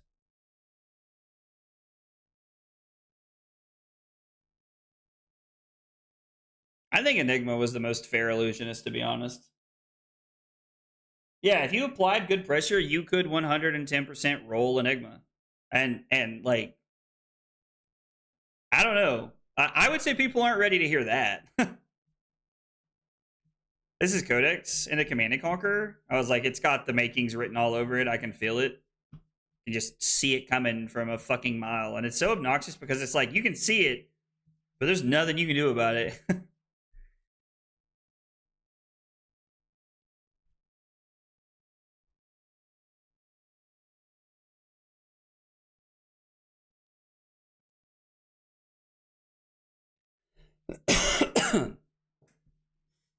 I'm debating letting this go. Like going to 4 here and just taking a bunch of damage to play double gold main estate. The difference in this being Command and Conquer versus the 0 for 4 is crazy right here. Oh, I'm hearing you just don't agree. Go wide decks and popper decks could deal with Dromai's board. I mean, sure, but like go wide decks and popper decks could like also like beat Enigma. Like you had to fatigue Dromai's Guardian. You had to race them. You had to race Enigma's Guardian. I think taking that is just wrong. I think we're just supposed to block here. I do not think, like in my opinion, Gravy Bones is not a fair deck in any capacity. It is a very, very powerfully, like stupidly broken thing. Like I don't think Gravy Bones is fair in any sense.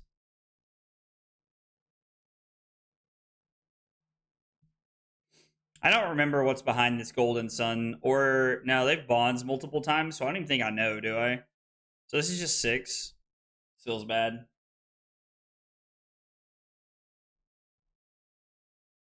And Gravy Bones is in that class of board deck. I think Gravy Bones is genuinely harder to deal with than like the only board state hero that is like worse than Gravy Bones in my opinion, like to deal with at like I'm talking about like in like a vacuum, talking about Gravy Bones like raw power and how it adds to the board and like how it's able to go wide and apply pressure. And like when Gravy Bones has tempo, there's nothing you can do to stop it. And that's what makes Gravy Bones such a problem, in my opinion. Because Gravy Bones is just like so good at maintaining the tempo and applying pressure to your life total. So I think that's like a big, I think that's like a big like arguing point that a lot of people don't agree with me on.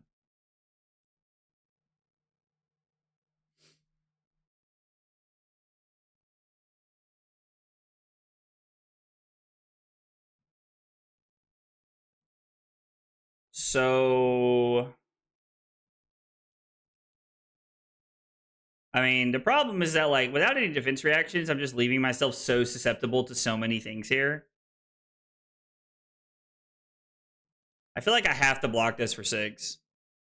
And if it's just, like, Nick into, like, Razor's Edge, it's just, like, get wrecked me. I don't know.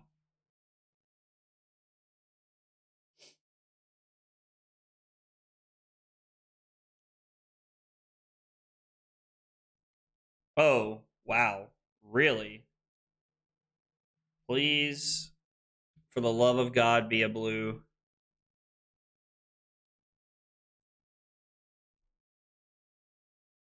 Throwing 12 right here feels pretty good. We're going to have to look for a spot to give up some life to close the game out. Stop ruining my bring back Dromai psyop. I miss her. Dromai is way more broken compared to Gravy.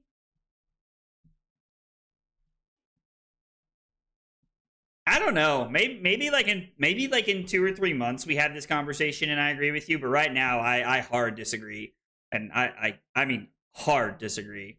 Like I think that's like just not accurate if I'm just being real.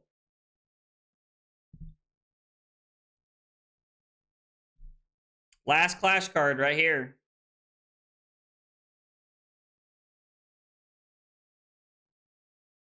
I mean, we need something better than Crush the Week here is the problem.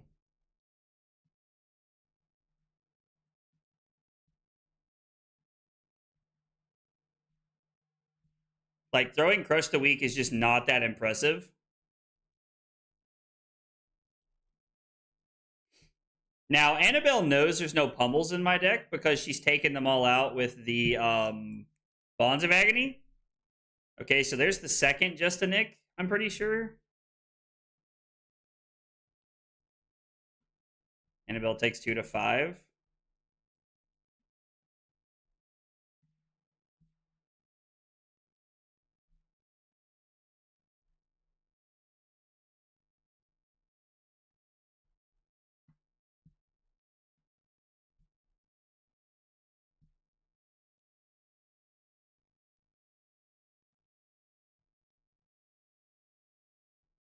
Am I supposed to go for the Rouse play here into Crush the Week?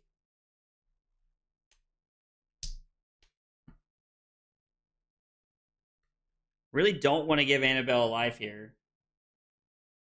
Like, throwing 7 just does not feel like the answer currently. There's 0 defense reactions left in the deck. Dylan said yes. Well, if that's the case, we're going to block here because I know that there's 0 copies of Leave No Witnesses left in the deck. I'm pretty sure. I want to double check. Yeah, they're all 3 over there. So we're going to block like this to play around getting got by double pump from here. Yeah, so like this is super good for us. Oh, that sucks. Getting riches feels bad. Please no codex. All right, well, we probably win the game here. Glad that I had you guys here because I probably would not have went for that. Dragons per minute? Yo, what are we talking about? What's going on out here?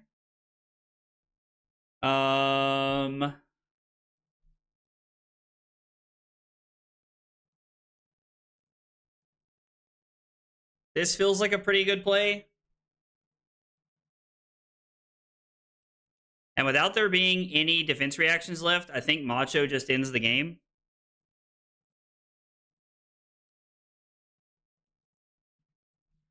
Like 8 dominate should close it out.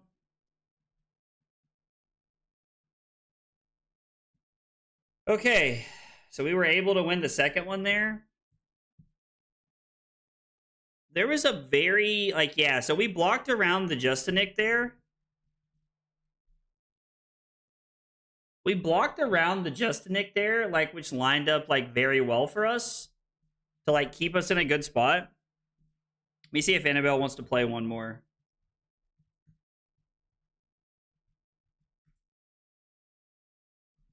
So let's see. We did get the win. Went for block less line to get value out of Rouse into Crush the Weak late. Allowed us to strip Annabelle's hand and win next turn. All right. Let's run it back. I mean, this is a matchup I'm expecting to see a lot of in Singapore, guys. So I think we're just gonna like lean into playing this matchup a couple times tonight. Plus, like, I think it'll be good practice for me. So I'm not gonna lie, I've really enjoyed this thought-provoking conversation that we've been having, like as a community tonight, where we're all talking about like where we're all talking about like, you know, like the ins and outs of how good is, like, you know, Gravy Bones versus like other like illusionist characters that we've seen over the years. So I've really enjoyed that. God, I hate to give this up. I mean, do we just block 9? I don't really want Annabelle to take the Golden Suns out of my deck. Maybe we're supposed to block 6. I don't know. Like, maybe we're supposed to block Golden Sun and Buckling Blow. This is pretty good because we should be able, well, theoretically. I mean, throw Thunderquake for 8. Hang on. Give me 1 second. My mom's calling me. Let me make sure everything's okay. Give me 1 second. Let me.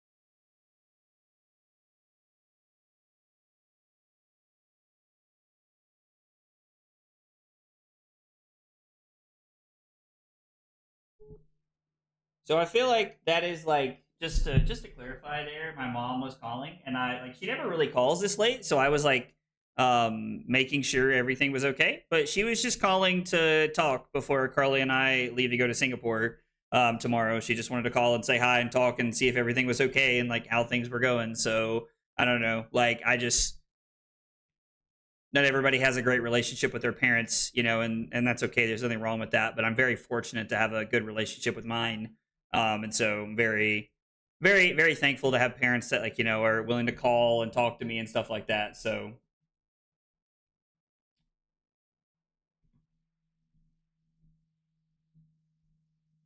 we're gonna take Boom Grenade here. We're gonna take Boom Grenade.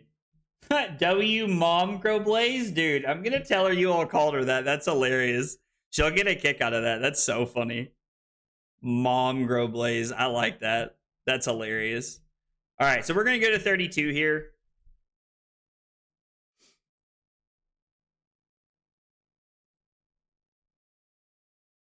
I was like, codex honestly wouldn't be that bad. I was like, there's nothing like of like crazy noteworthy here. We should pitch the Thunderquake because there's a chance we could actually play this here. I think we're just supposed to make a surge and then just throw Chokeslam for 9. Like, Chokeslam for 9 seems pretty solid here. It's actually like 1 point better than the red, so I'll take this. I got best parents in format, which is pretty good. Yo, Dave, I'm glad to hear that, man. I love that for you, brother. I love that for you. Super glad to hear that, man.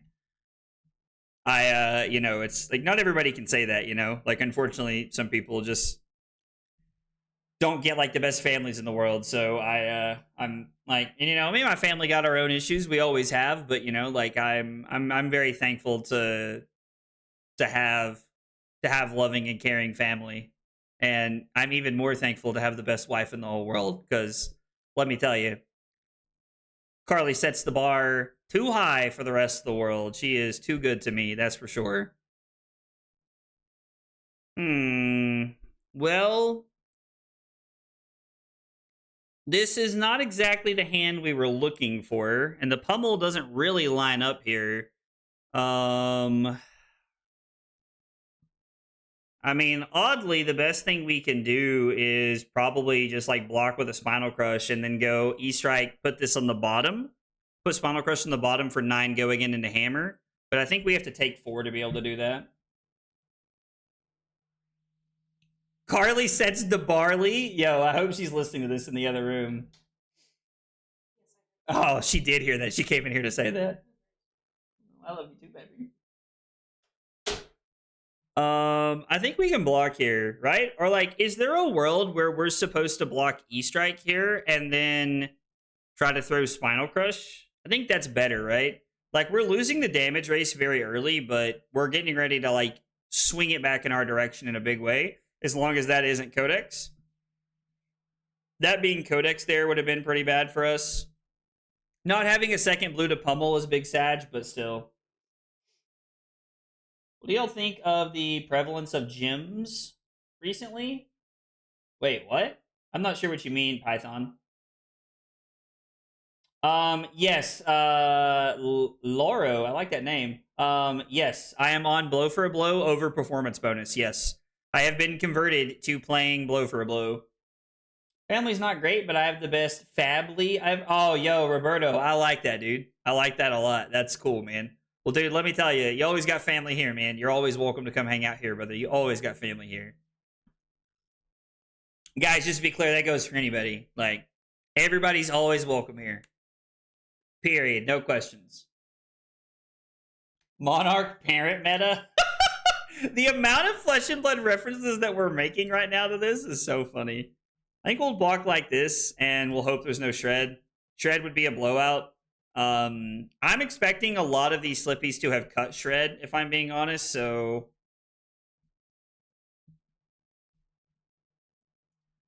I would rather keep the Cranial Crush in hand to be able to throw next turn if I can, but... Annabelle's probably aware that I have something pretty good to throw here if I did this, because I could have given up one card and, like, Aura Mages here, and then still have thrown the Spinal Crush. But, like, Annabelle's probably aware that, like, me doing this means I have a pummel. Alright, so Shelter takes this up to 10. We're going to 13. It's very possible Annabelle has another defense reaction here. She does not. We get to leave no witnesses. So Annabelle manages to keep her life lead, but, like, we've brought tempo in our direction, which is exactly where we want to be. We're going to go Golden Sun to the bottom for go again. We're then going to make a surge and throw Crush the Weak. I always wait until after my go again card, because technically this could be a Choke Slam, which has a higher, like, impact, like, threshold of Crush than the Crush the Weak does. So I always wait to make people think that this could be something worse than what it is. Why don't you use a Nothos combined with Tectonic Plating? These guys are like bread and butter for me. If I'm being honest, Lauro, I'm just on the Titan's Fist. The only other consideration I would even have for a hammer right now would be Miller's Grindstone to try to put in work against Verdants, so that we could, like, potentially try to fatigue them maybe. I don't think that's a great possibility, but it is an option that we have. I'm sure Annabelle's sitting over there going, for fuck's sake. This is generally about where she starts saying things like that.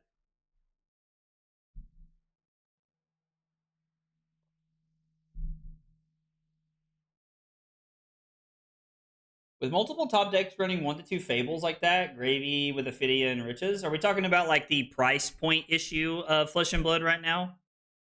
Is that, like, what we're having a conversation about? Because I feel like that's a real conversation to have a topic about.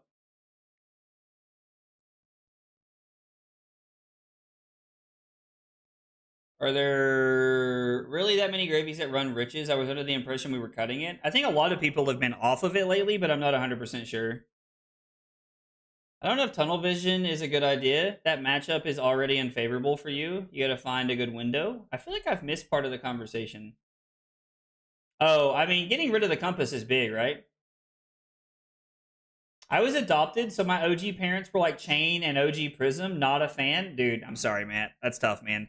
I feel like I missed that message in like the mix of us chatting and everything, and I apologize for the delayed response there. I don't like this one bit. I don't like this one bit. I don't think we can live in like constant fear of blocking a specific way here. I think we just have to block 7. So my current like analysis of how this plays out is that blocking 7 with flexors most of the time will help you out. And so the idea behind that is that Flick and Black Tech are two of the things they rely on, which like the hero ability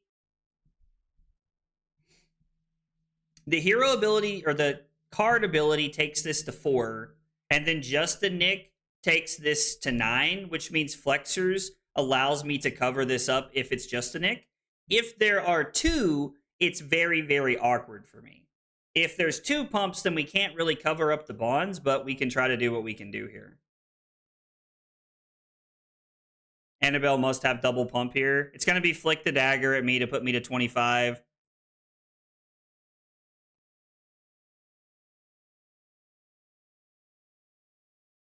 What are the odds that we want to... I mean, we're just going to pitch this for value, I think, right? Annabelle's probably pretty content with getting my flexors here. Can I retrieve the dagger back? Sure, I'm okay with this. We're going to say no blocks. I'll give the flexors here. This is the most value we've gotten out of flexors in like all the games we've played. I mean, even the codex allows us to get more value out of this. What's the best card we can probably get? Spinal Crush is probably the best play we have here.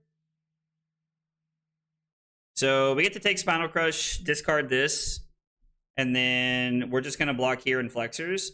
So this is the first game, and this is the first time in 3 games we've gotten the full value out of flexors here. Feels pretty good to me. We're just going to pass. Yo, that's a hand of all time.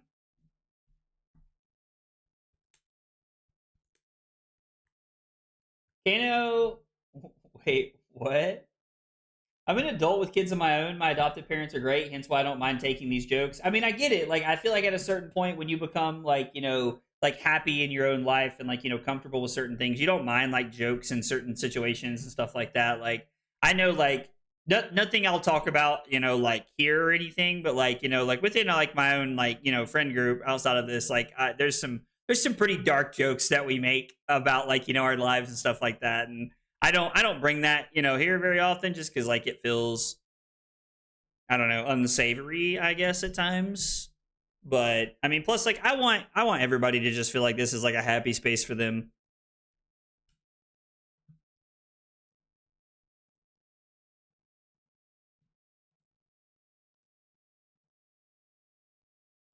Okay.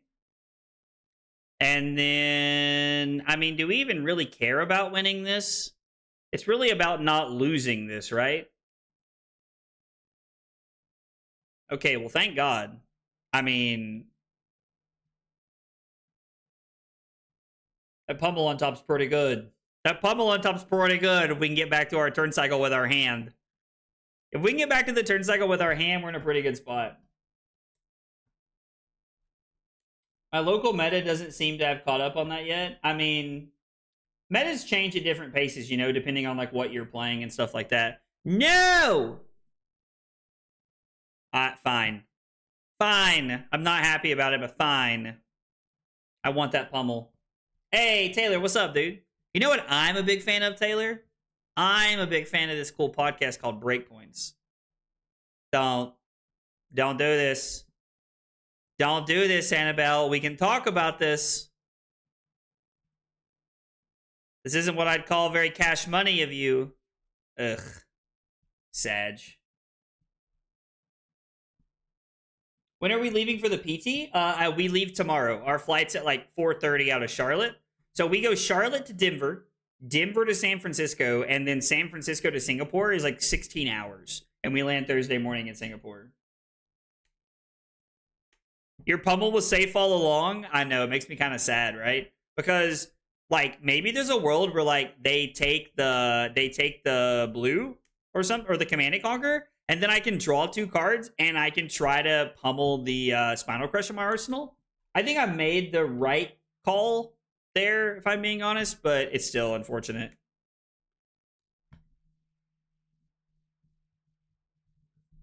Yeah, Annabelle just said damn and then said thinking. I mean, I think taking the Command and Conquer is probably the best play here.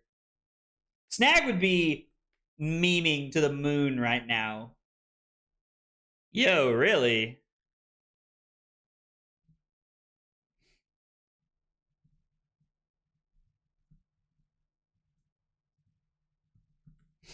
I'm curious to know about her choice, so I just asked Annabelle to like remind me after this game. Let's just go ahead and like, you know, draw a couple cards here. This seems fine. We'll just Arsenal the Crush of the Week here. Snag would have been hilarious. Sleeping through the flight? I mean, yeah, 16 hours. So Carly and I aren't flying economy. We're flying economy plus, which was a little bit more expensive, but it comes with like better meal service and it comes with free drinks on the plane. So your boy's about to drink a lot on these 16 hours, especially since it's free. So yeah, look out for that when we land in Singapore. Oh. Let's see. We've seen 2 Trounces and 2 Testa Strengths, and I don't think we put any to the bottom. I think it was a gold main estate that we saw earlier, so.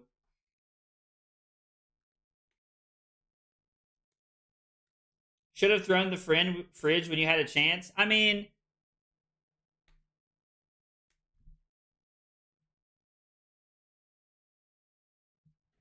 Annabelle said she's going to go ahead and type this out right now because she doesn't want to forget, which I think is fair. Are you flying Singapore Air?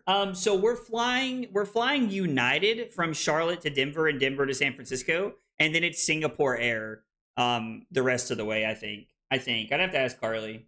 Aggro boozing, bro. Real talk. Real talk. Yeah, Carly's taking Dramamine, and I'm getting shit faced. I'm not gonna get shit faced, but I'm gonna take a couple shots to like try to help me go to sleep. I don't naturally sleep very well on planes, which is weird because most of the time I can fall asleep pretty comfortably anywhere. Honestly, like it really doesn't matter. Like bus, sidewalk, couch, whatever it is, I can fall asleep anywhere. But on an airplane, I have this like fear of like free falling to my death, which I think is a pretty common thing, heights in general. But I don't know, like I just like don't sleep well on planes, so I'm hoping like some alcohol will help. Pummel seemed like the right choice to you. Okay, so Matthew agrees with Annabelle, and so I'm curious to see what she thought. So my thought process was, yes, I know you're only playing 2 Pummel, but I'm trying to pretend I don't know your list. CNC is scary, but just usually a 2-card block in my deck. Plus, if I took the CNC, you Pot of Greed, draw 2 cards, send something with Pummel still. And plus, I wasn't ending on an Arsenal. No, that makes a lot of sense. So, like, that makes a lot of sense. I'm curious to know why you felt that way, Matthew. Like, was it just the overall value of Pummel that you felt like got more value there? Or, like, what was your thought process? What's the go-to long airplane flight strategy? I'm personally, I don't like this. I don't like this one bit. We're supposed to just, we talked about this earlier. Take a breath. We're going to give 2 cards unless all the Justinics are over here, which I don't think they are. There's one over here. There's one Justinic over here, which means we're going to give Thunderquake and Gauntlets to play around. They'd have to have 2 pumps here. And if Annabelle has 2 pumps here, Annabelle has 2 pumps. It is what it is. Take up the mantle into another Bonds.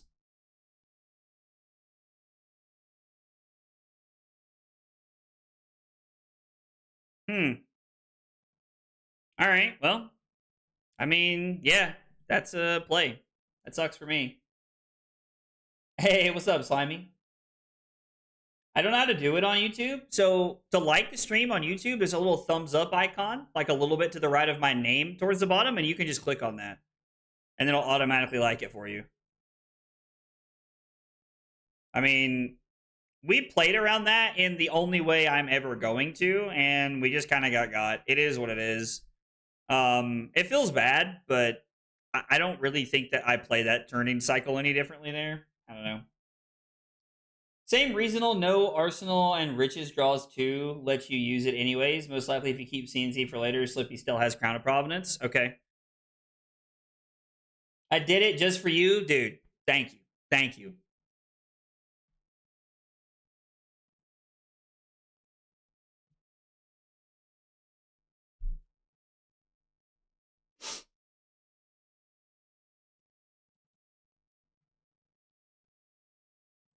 I'm gonna block here. This feels like a codex. We've only seen one so far. Leave no witnesses. I mean, basically the same concept, right? So we're gonna block 4 to get value here. We're gonna make a surge and throw Command and Conquer because we don't know what's on top of our deck. I would say we're not back to stack, but we've been hit with bonds twice now, so like that, like our stack is kind of just like whatever. The pummel choice is also just good to get rid of. Stop thinking about getting pummeled. No more seeing floating resources and having to second guess your blocks. That's fair. Submit deck list today. Okay, I can do that. I don't mind to submit my deck list today. I'm not changing anything, so I'll do it before. I'm gonna pack all my stuff tonight, so I'll just do it in. Like, I'm good with that.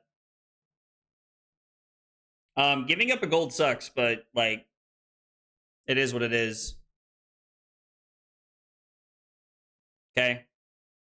So we're going to go to 6, and we're down a gold, and then we're basically at 4. Thinking about how we're going to play through this because we gave up a blue trying to keep power cards, which might have been a little greedy on my part. Is there any world where we want to crack gold? Like, there's 2 clash cards we haven't seen, and like it's all been shuffled, so like that's a little weird, but like there's a world where like, so if we draw blue, we have 1 floating, which means we can throw Chokeslam, and then we can pitch the Golden Sun. How many like E-Strike like ish style cards do we have left? We have no E-Strikes. We still have multiple Rouses that we could draw into and like try to make something happen here. But we would have to spend a lot of our gold to make this happen, and we have this Golden Sun and 2 more. I mean, maybe we're just supposed to throw the Golden Sun and like try to like hamper Annabelle's blocks here. We have seen 2 shelters and 1 sink below, which means there's a lot of defense reactions left that we kind of have to lean into. I'm actually just going to throw Command and Conquer here, and then I'm going to pitch to the Pox token. Can you record our podcast next Tuesday instead of Wednesday? I land in Charlotte at 11 p.m. So I would be at home to record at like 2 o'clock in the morning. So probably not. Probably not, buddy. Sorry. I think we have to greed and go for it here. Like, I don't even really know if this is greeding, to be honest. I think this is just the correct play objectively. Yeah, like, I think this is just the correct play because we put riches to the bottom to, like, reclash. And then with Annabelle at 8, we get to go 7 into 8 here. Throwing 15 is a very good swing turn for me here. Yeah, Taylor, I'm sorry. I don't really think I'll be able to do that. I mean... What so he's like, is there a world where like Wednesday during the day works or something? Because I am technically off work. I know that probably doesn't solve everybody else's problem, but I am off work on Wednesday, so like that does help a little bit. It's also worth noting that Annabelle's out of toxins, and there's 1 Justinic left in the deck, I'm pretty sure. We've seen 2, so we do have to be a little bit careful there. Do we want to draw a card and try to Arsenal or set up Surge? Is like the real question here. I think it's supposed, like, we have, what, 2 Golden Suns left, so we need at least 2 gold. And I would like to save those to draw cards on a turn where we're desperate, not on a turn where we're throwing 15. Like, I think we're already pretty okay right here. I was like, I'm very surprised Annabelle's going to try and keep 4 cards, 3 cards. Interesting. So Annabelle's willing to go to 2 here to try to keep 3 cards, which means like it must be something in Nick is what I'm guessing here. Hey, what's up, Sam? I appreciate it, dude. Can you do Saturday? Let me ask Carly. Honestly, I don't know what. I think the weekend has nothing going on, but let me ask her.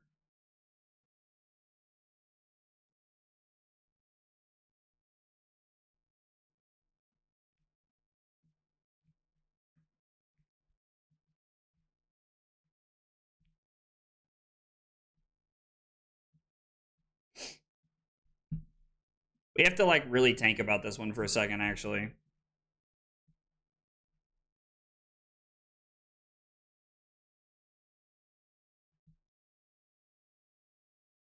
So all the spike with blood rots are gone, which is not as scary. We've only seen 2 Razor's Edge, or have we seen all of them? We've seen all the Razor's Edge.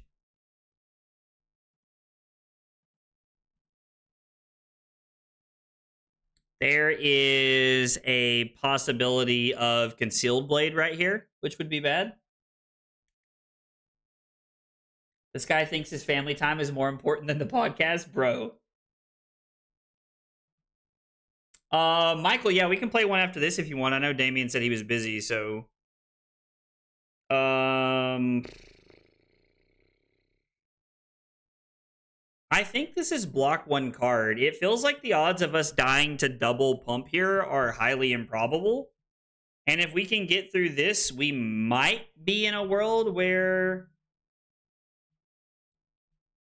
take up the mantle.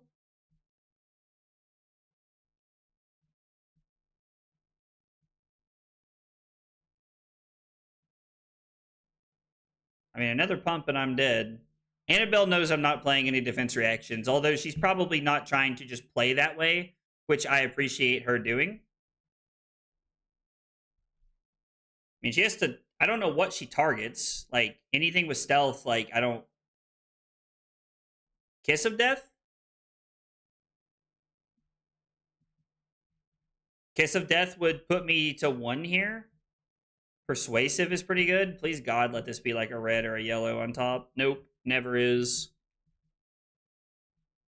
So Annabelle's going to go to 4 here.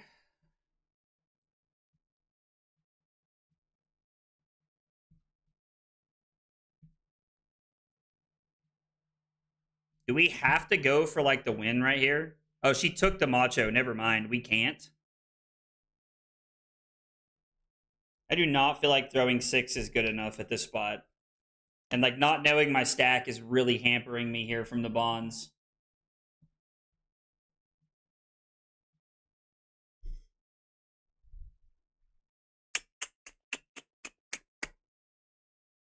I mean, we have 2 Golden Suns left. There's 1 Spinal Crush left in the deck, I think.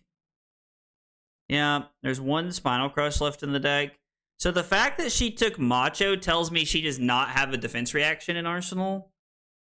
I think we're supposed to try and go for it here. Like, go for something.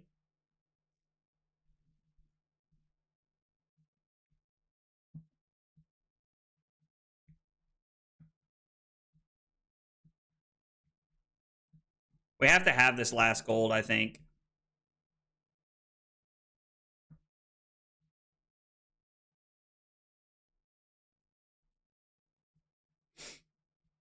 This is also the last Clash card in our deck, I'm pretty sure. Yeah, it's the last card, so like... Alright, there's the last Justinic, so we're no longer playing around that, but being at 4, we don't have many great options here. Drawing into the Trounce instead of into, like, something else is, like, kind of hurts us here.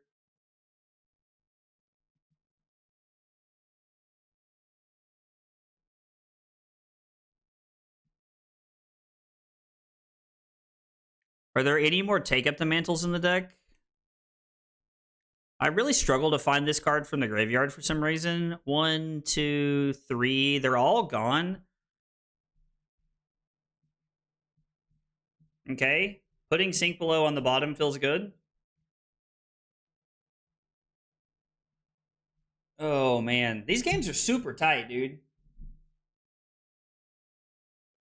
Let's go gambling. Dang it.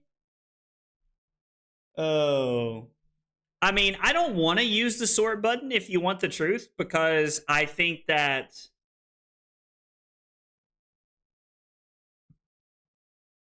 I mean, is there... Like, what pump could this be, is my question. Like, what pump could this be in Arsenal that kills us?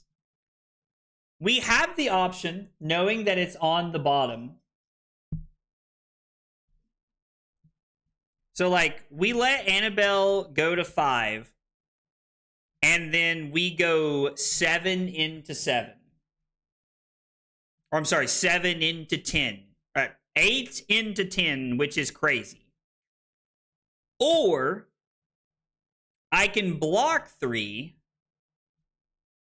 So, like, what pumps are there that we're looking at that could be left? There are 0 toxins left. There are 0 take-up the mantles. There are 0 toxins, right? I'm pretty sure I saw both of them get used. Like, all 3 of them get used effectively here. Toxin doesn't matter, though. All the Razor's Edge are gone. All the Spike with Blood Rot's gone. A concealed blade kills me here. A concealed blade kills me here. Am I willing to lose this game because I greeted into a concealed blade? I think the answer is no.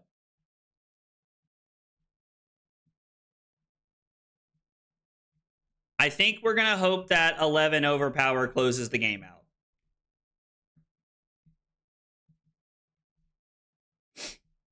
I think this is the better play. Like, we're going to take a look at this afterwards to see, because I don't think losing to Concealed Blade is correct. Now, if... I mean, it's probably not Concealed Blade, right? It's probably just, like, the answer here. But if we had Tech Plating, I block with Tech Plating all day. But I think we're supposed to play that a little safer there. And I think, like, we're not at the spot yet where we have to fully greed. So it was Shelter.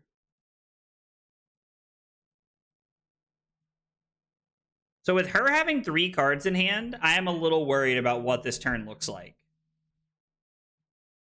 Orb Weaver Spinneret's very good.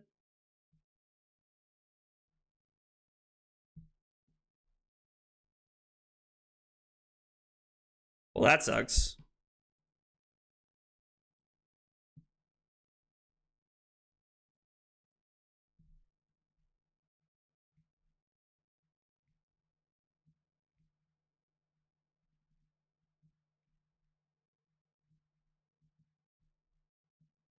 Okay.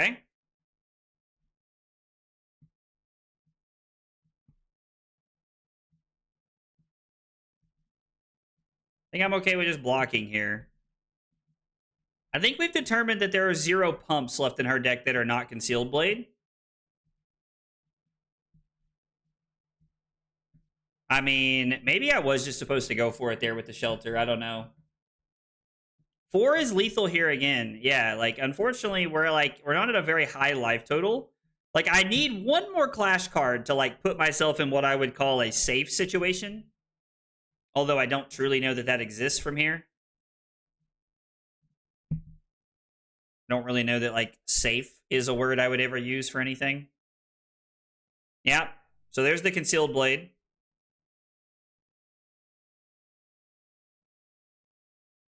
I'm willing to go to 2 here.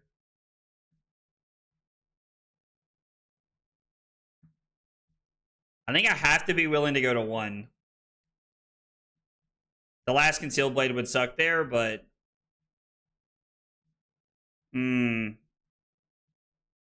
That's less than ideal. That was definitely going to be my best way to close the game out, and I think we just lose from here. Like, this is not a great arsenal, and so I think we just lose. Like, what could we even draw into off the top here? There are no good, really good hands here. And, like, back-to-back codexes puts me in a very weird spot. I mean, like, is there any chance I fatigue from here? I don't know how we do. I don't know how we fatigue her from here, Tom. Like, I don't know how we fatigue Annabelle from here. Feels like that's, like, kind of a lost cause. Like, we're going to get the Sink Below here. Yeah.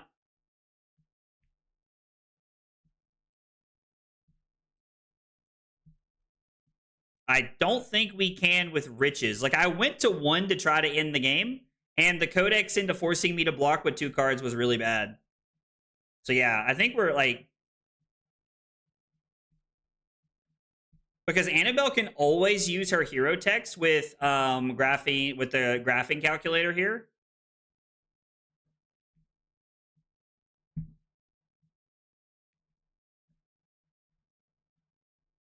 I need this to be like another card we can block.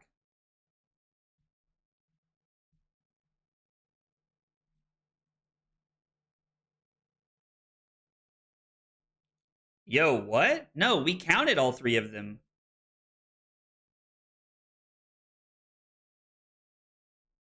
What? I specifically counted all of them earlier. There was 2 together and then 1 over here. Okay.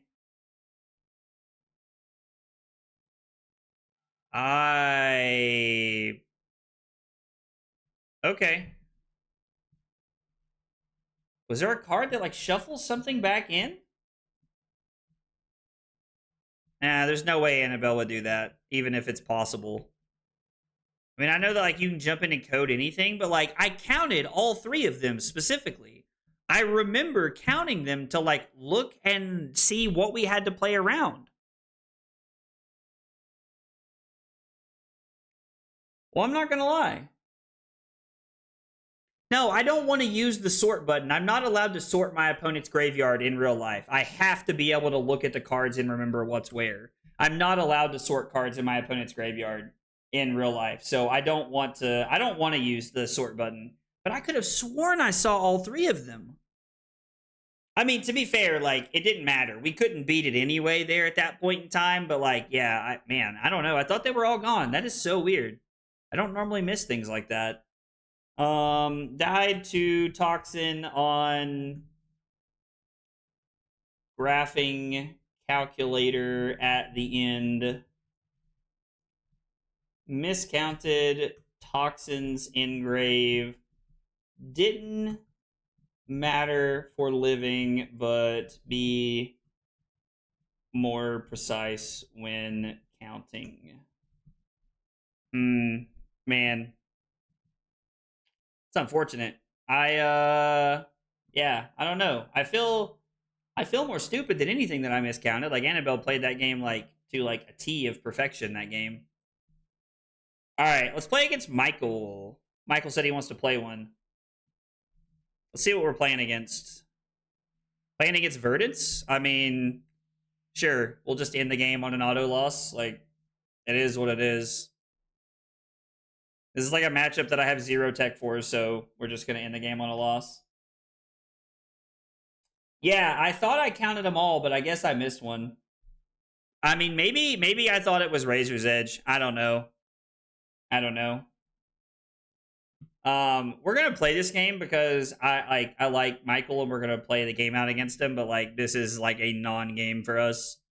This game is one that we cannot win. So is this tech plating? No, we're on Tunic. And then this is Zealous, all 3 pummels. We are on Choke Slams, E-Strikes. What else do we bring in? Against Verdance, we cut a Test of Strength and we bring in all 3 Crush the Weak, if I remember correctly. No, we bring in all 3 Batter to a Pulps because Batter to a Pulp could be good situationally. All right, we're playing against Verdance and we are going second. Which I think we're supposed to go first to deny them setup, but I don't know. Hey, what's up, James? I hope we're gonna win the PT, man. I'm doing well. How are you, brother? You doing all right, man? I mean, I would be rude if it's your last day of PT testing. Thanks, Annabelle. Thanks.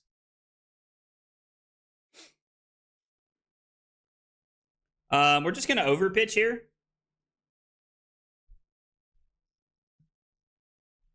I mean, we have AB2. We might as well use it to go ahead and keep our life total up here. So we'll just stay up as much as we can. Heartbeat of Candlehold on turn 0 is pretty bananas. That's not bad. Let's just go ahead and throw Spinal Crush for 9. We'll just get aggressive here as much as we can. Pretend it's your winning in. Yo, bro's like extra trolling me tonight. Hashtag stop aggroblaze hate. You gonna love thyself, aggro? Dude, I do love myself. I am just also aware that I have 110% conceded that we're not gonna win this matchup. I can't beat Gravy and this, and I would rather tech for Gravy than Verdance. You just gotta go ham. Yeah, like, I agree. It's just, like, what does that look like for us? You know what I mean? Like, I don't even know how we do that consistently enough. Like, we need them to stumble, and we need to have hands that, like, do the thing. So, like, right here, I think we have to just take 6. I think we have to take 6 in the interest of, like, playing out our turn here. Like, we need to draw blue off the top. Okay. Or, I mean, I guess we're, like, kind of, like, pitch stacking Spinal Pummel here a little bit, which is fine. So that feels okay. As long as we have Tunic coming back up for this cycle. We do need to visit Daddy like crazy this game. Somebody told me that they were playing like a bunch of copies of Cadaverous Contraband in this matchup. Like, and when they told me they were playing a bunch, they said they were playing 9, which I thought was like crazy aggressive. But I'm here for it. If it like helps you win the matchup by playing like 9, then sure. I mean, like, do whatever works, you know? Do whatever works. Like, I'm all about it. I'm all about like whatever helps you. Also, like, it looks like Michael's on yellow Rubon Carapace as well, which means like there's just Omega defense reactions in this deck. Because a lot of lists are on like reds and fates and sinks and shelters, but that means that they're probably on like at least 9, probably 12. They were saying that like if you can get one rolling, that they really like the idea of just being able to like chain it all together. This sucks. Wow. That really sucks.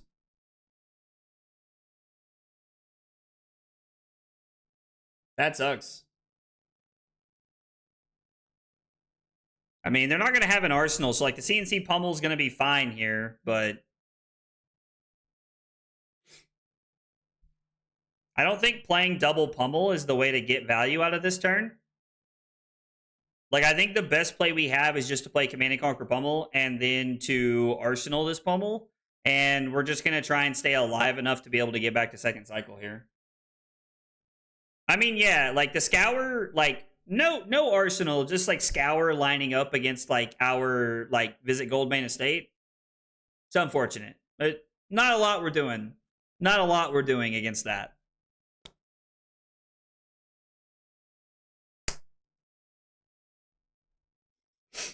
Not a lot we're doing against stuff like that. And it's interesting because like this is not a bad card in us. Because of turns like that, it can get random value here and there. There's zero reason to give up equipment here. Like, just take this on the chin. Yeah, do not give up equipment here, Michael. Yeah, okay.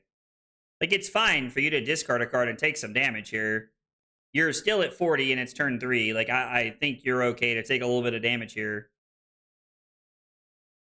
We get to push 7 and take a card out of their hand, which kind of like fuels their game plan a little bit. Just drop the meme in the Discord. All right, I'm looking forward to it. I'm looking forward to it, Kit. We'll look at it. We'll look at it after this one. This will probably be the last game of the night just because I gotta go get ready for...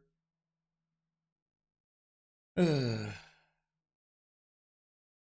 gotta go pack and get ready for everything.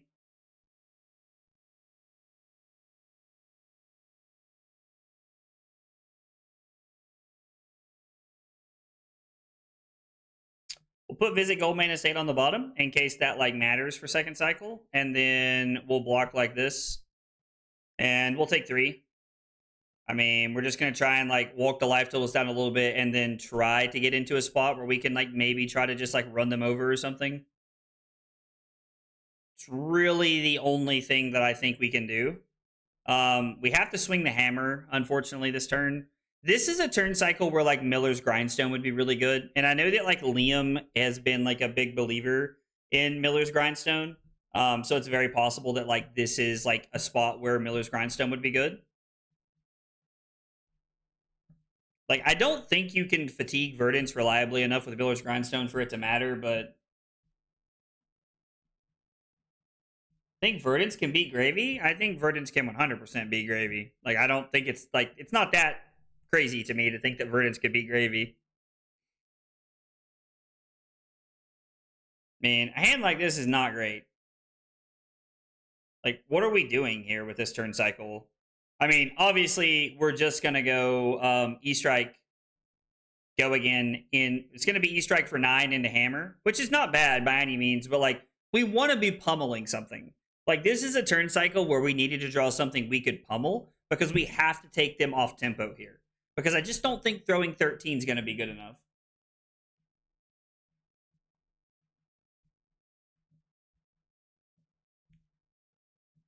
Yeah, no, I mean, yeah, like I think that Gravies have tuned their deck in a way that makes it better for them, but I definitely agree that like it's very possible to win the game. Sink below from hand.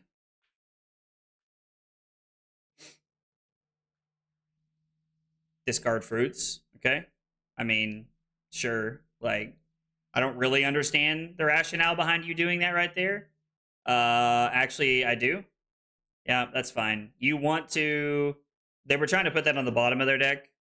I was like, they wanted to get their third Earth card over here, but that also lines up that they wanted to do this as well. Oh, so they are going to do this, and then they're going to play a defense. Yeah, okay. So they're trying to turn on their hero text, which makes sense. Like, turning on your hero text is good.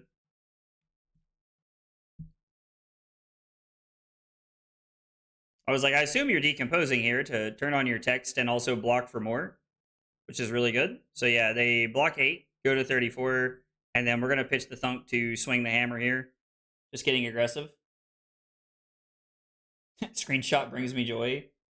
Just joined, heard this is not great. Saw you're against Verdance. I mean, we're doing what we can. Like we're gonna play the game out. Like one, I like Michael, he's cool. But we're gonna play the game out. We're gonna do as much as we can.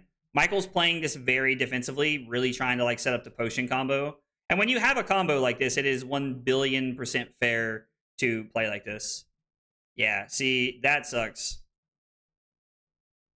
Because now we're just gonna pummel the Golden Sun because we know we can get value out of it.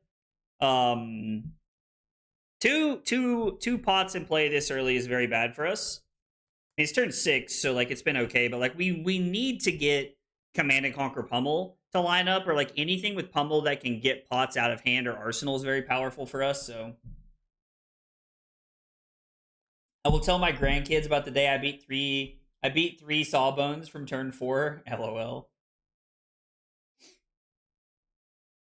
This is a good Gauntlets block. Yep, very good block here. And then the Pummel takes this up to 13. So we are getting to push quite a bit of damage here. The fact that there was not a single defense reaction is very, very surprising to me. There's not another Pummel until we get to second cycle. Unfortunately, all of our Pummels like kind of clumped together there early on, so yikes. What is his hand?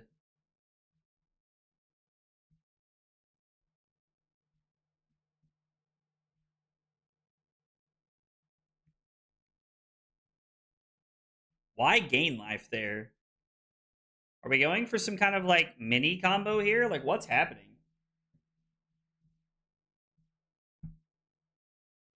Like Annabelle, can you confirm for me? Like what is going on?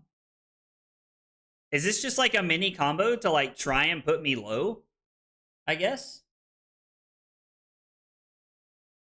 No, you're playing, but you can tell me your thoughts on the Bonds of Agony on the Pummel CNC choice. No, I was very intrigued by your choice at first, but like after you explained what you were thinking, and after a couple of people in chat like kind of talked about the decision, I actually really like your choice. What the fuck is this?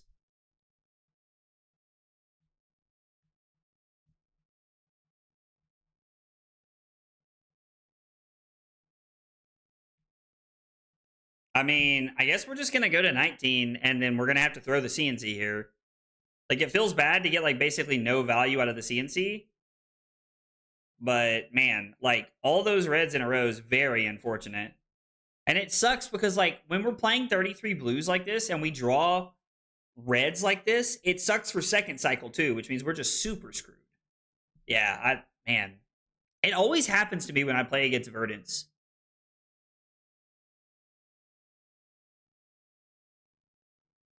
Now my meme is really relevant. Oh, okay, cool. Now I'm excited to see it. What the okay. 8 No, I'm sorry. 9 cards. 9 cards. And we see you fucking shitting me right now, bro.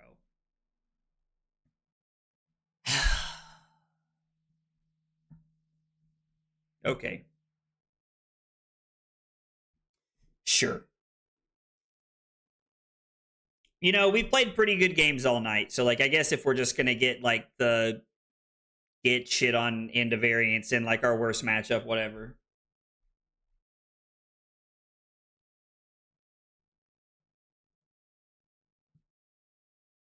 Nine cards, 0 blues, 1 yellow. The crazy part is if I had even been able to keep the Riches of Tropodani last turn, I would have been like, oh, like I'll try to draw into like some cards that make this things happen, and then I would have drawn into 2 more blue or 2 reds, and I'd have been like, what the actual fuck?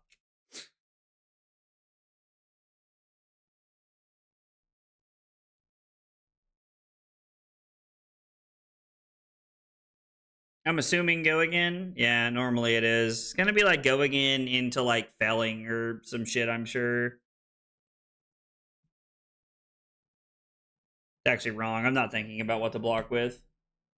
Think you should draw better? Yeah, tell me about it, dude. Tell me about it. I mean,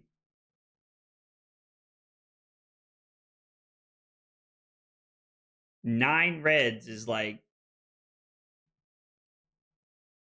I mean, yeah, we're just gonna block.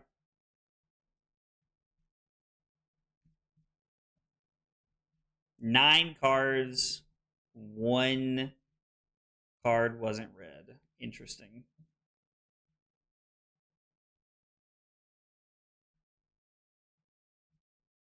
We'll never complain about my Victor draws ever again. I mean, me and Victor have this problem sometimes.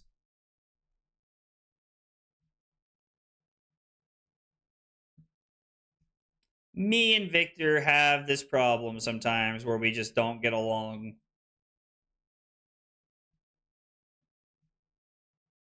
Oh, yeah. Like, the stack makes it so bad.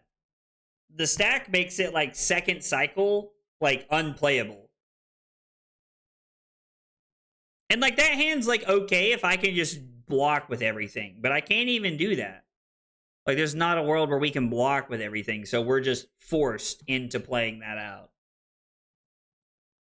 Michael, who said, "Who gives a shit?" And now we're throwing a wallop at him.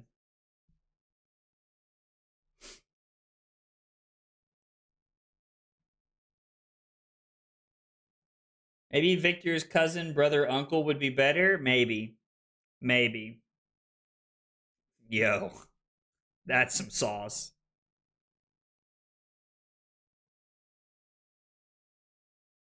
I mean, you have multiple attack actions, so like, why keep that over the plow under? I mean, I don't have an arsenal, but like, sure, like it's a 2 for 6. Like it's, I mean, I guess it just strips cards from my hand is like their thought process. The horse has already been turned into glue. Like, there's not really anything else to like say or talk about. We've already been turned into glue, sadly.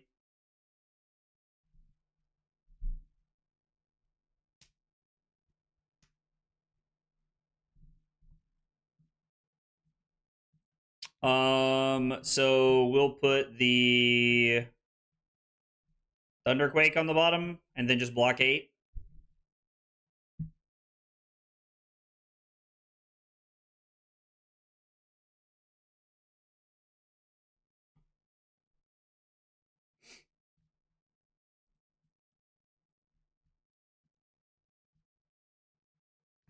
We need swimsuit Victor now. I did buy the package where I get like all the new heroes, which I'm pretty excited about.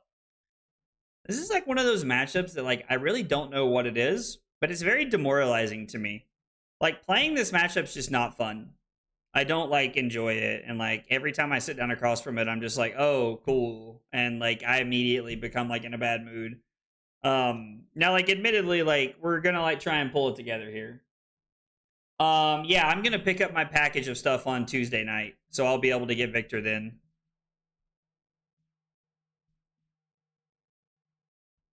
Ooh. Sure. Oh, cool. Yeah, nice. Nice.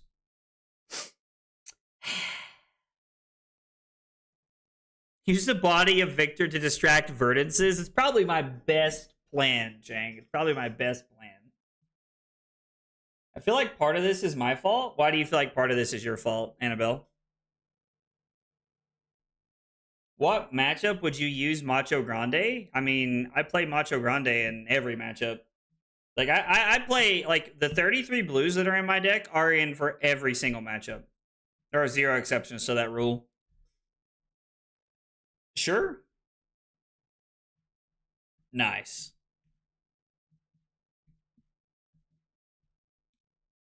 I mean, no, it's not your fault. Like, you helped me test into the matchup, like, and I'm very grateful for that because, like, I was able to learn a lot, like, during our testing.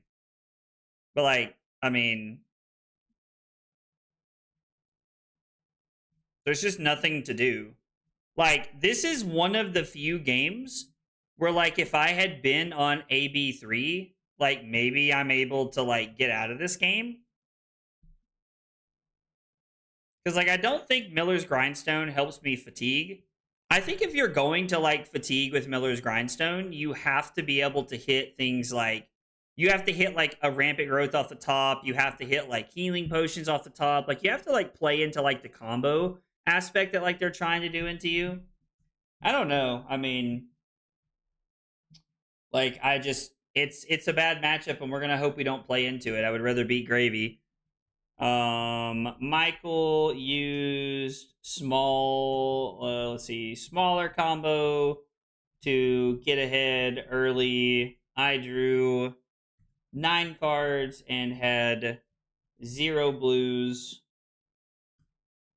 I mean, so like the funny part is like looking back on that game, we're never going to win that game against Michael, even if we are teched for Verdance that game, because the hand that like Michael did a lot of arcane, I had quad reds.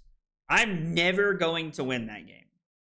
And like it normally happens like, you know, once every other game, I would say, where you draw like excuse me. Where you draw like triple reds. But I don't know. I mean, I don't. I think we're just gonna have to hope to dodge it. Because at this point, like, I don't know what you change to tech. I don't really think there's like a massive piece that we can change. I'm on the 3rd pummel, hoping that like we draw into those for aggression pretty early. And we're on AB2, like trying to utilize that. So I don't know. Maybe I just need to get lucky and like have some of the trounces line up, or I'm sorry, have like the pummels line up just a little bit better. And just hope that we can get a little lucky with some of the things that we draw. I really think that's the only way we're going to beat Verdance consistently. So, anyway, Michael, thanks for the game, man. Annabelle, thanks for testing me tonight. Guys, thanks so much for hanging out and being here. I really appreciate it. I know that last game I'm all like doom and gloom, but God, I hate playing against Verdance as Victor. It's like the worst matchup that we have, other than Kano, I guess, but I'm just hoping to not play Wizards this coming weekend. But guys, thanks so much for hanging out. Thanks for being here. Don't forget, there will be recap videos of how my weekend's going, so make sure you check those out. They'll be on TikTok and on YouTube for YouTube Shorts, so you guys can check those out. But yeah, thanks for hanging out, guys. Hope you guys have a good week. If you guys are traveling to Singapore, be safe. Come say hi. I would love to meet you guys. Don't forget, exclamation point, breakpoints in the chat to check out the new podcast that I'm on with Taylor and Sam from the Card Guys, and exclamation point, codex in the chat. Make sure you check out the Codex Journal.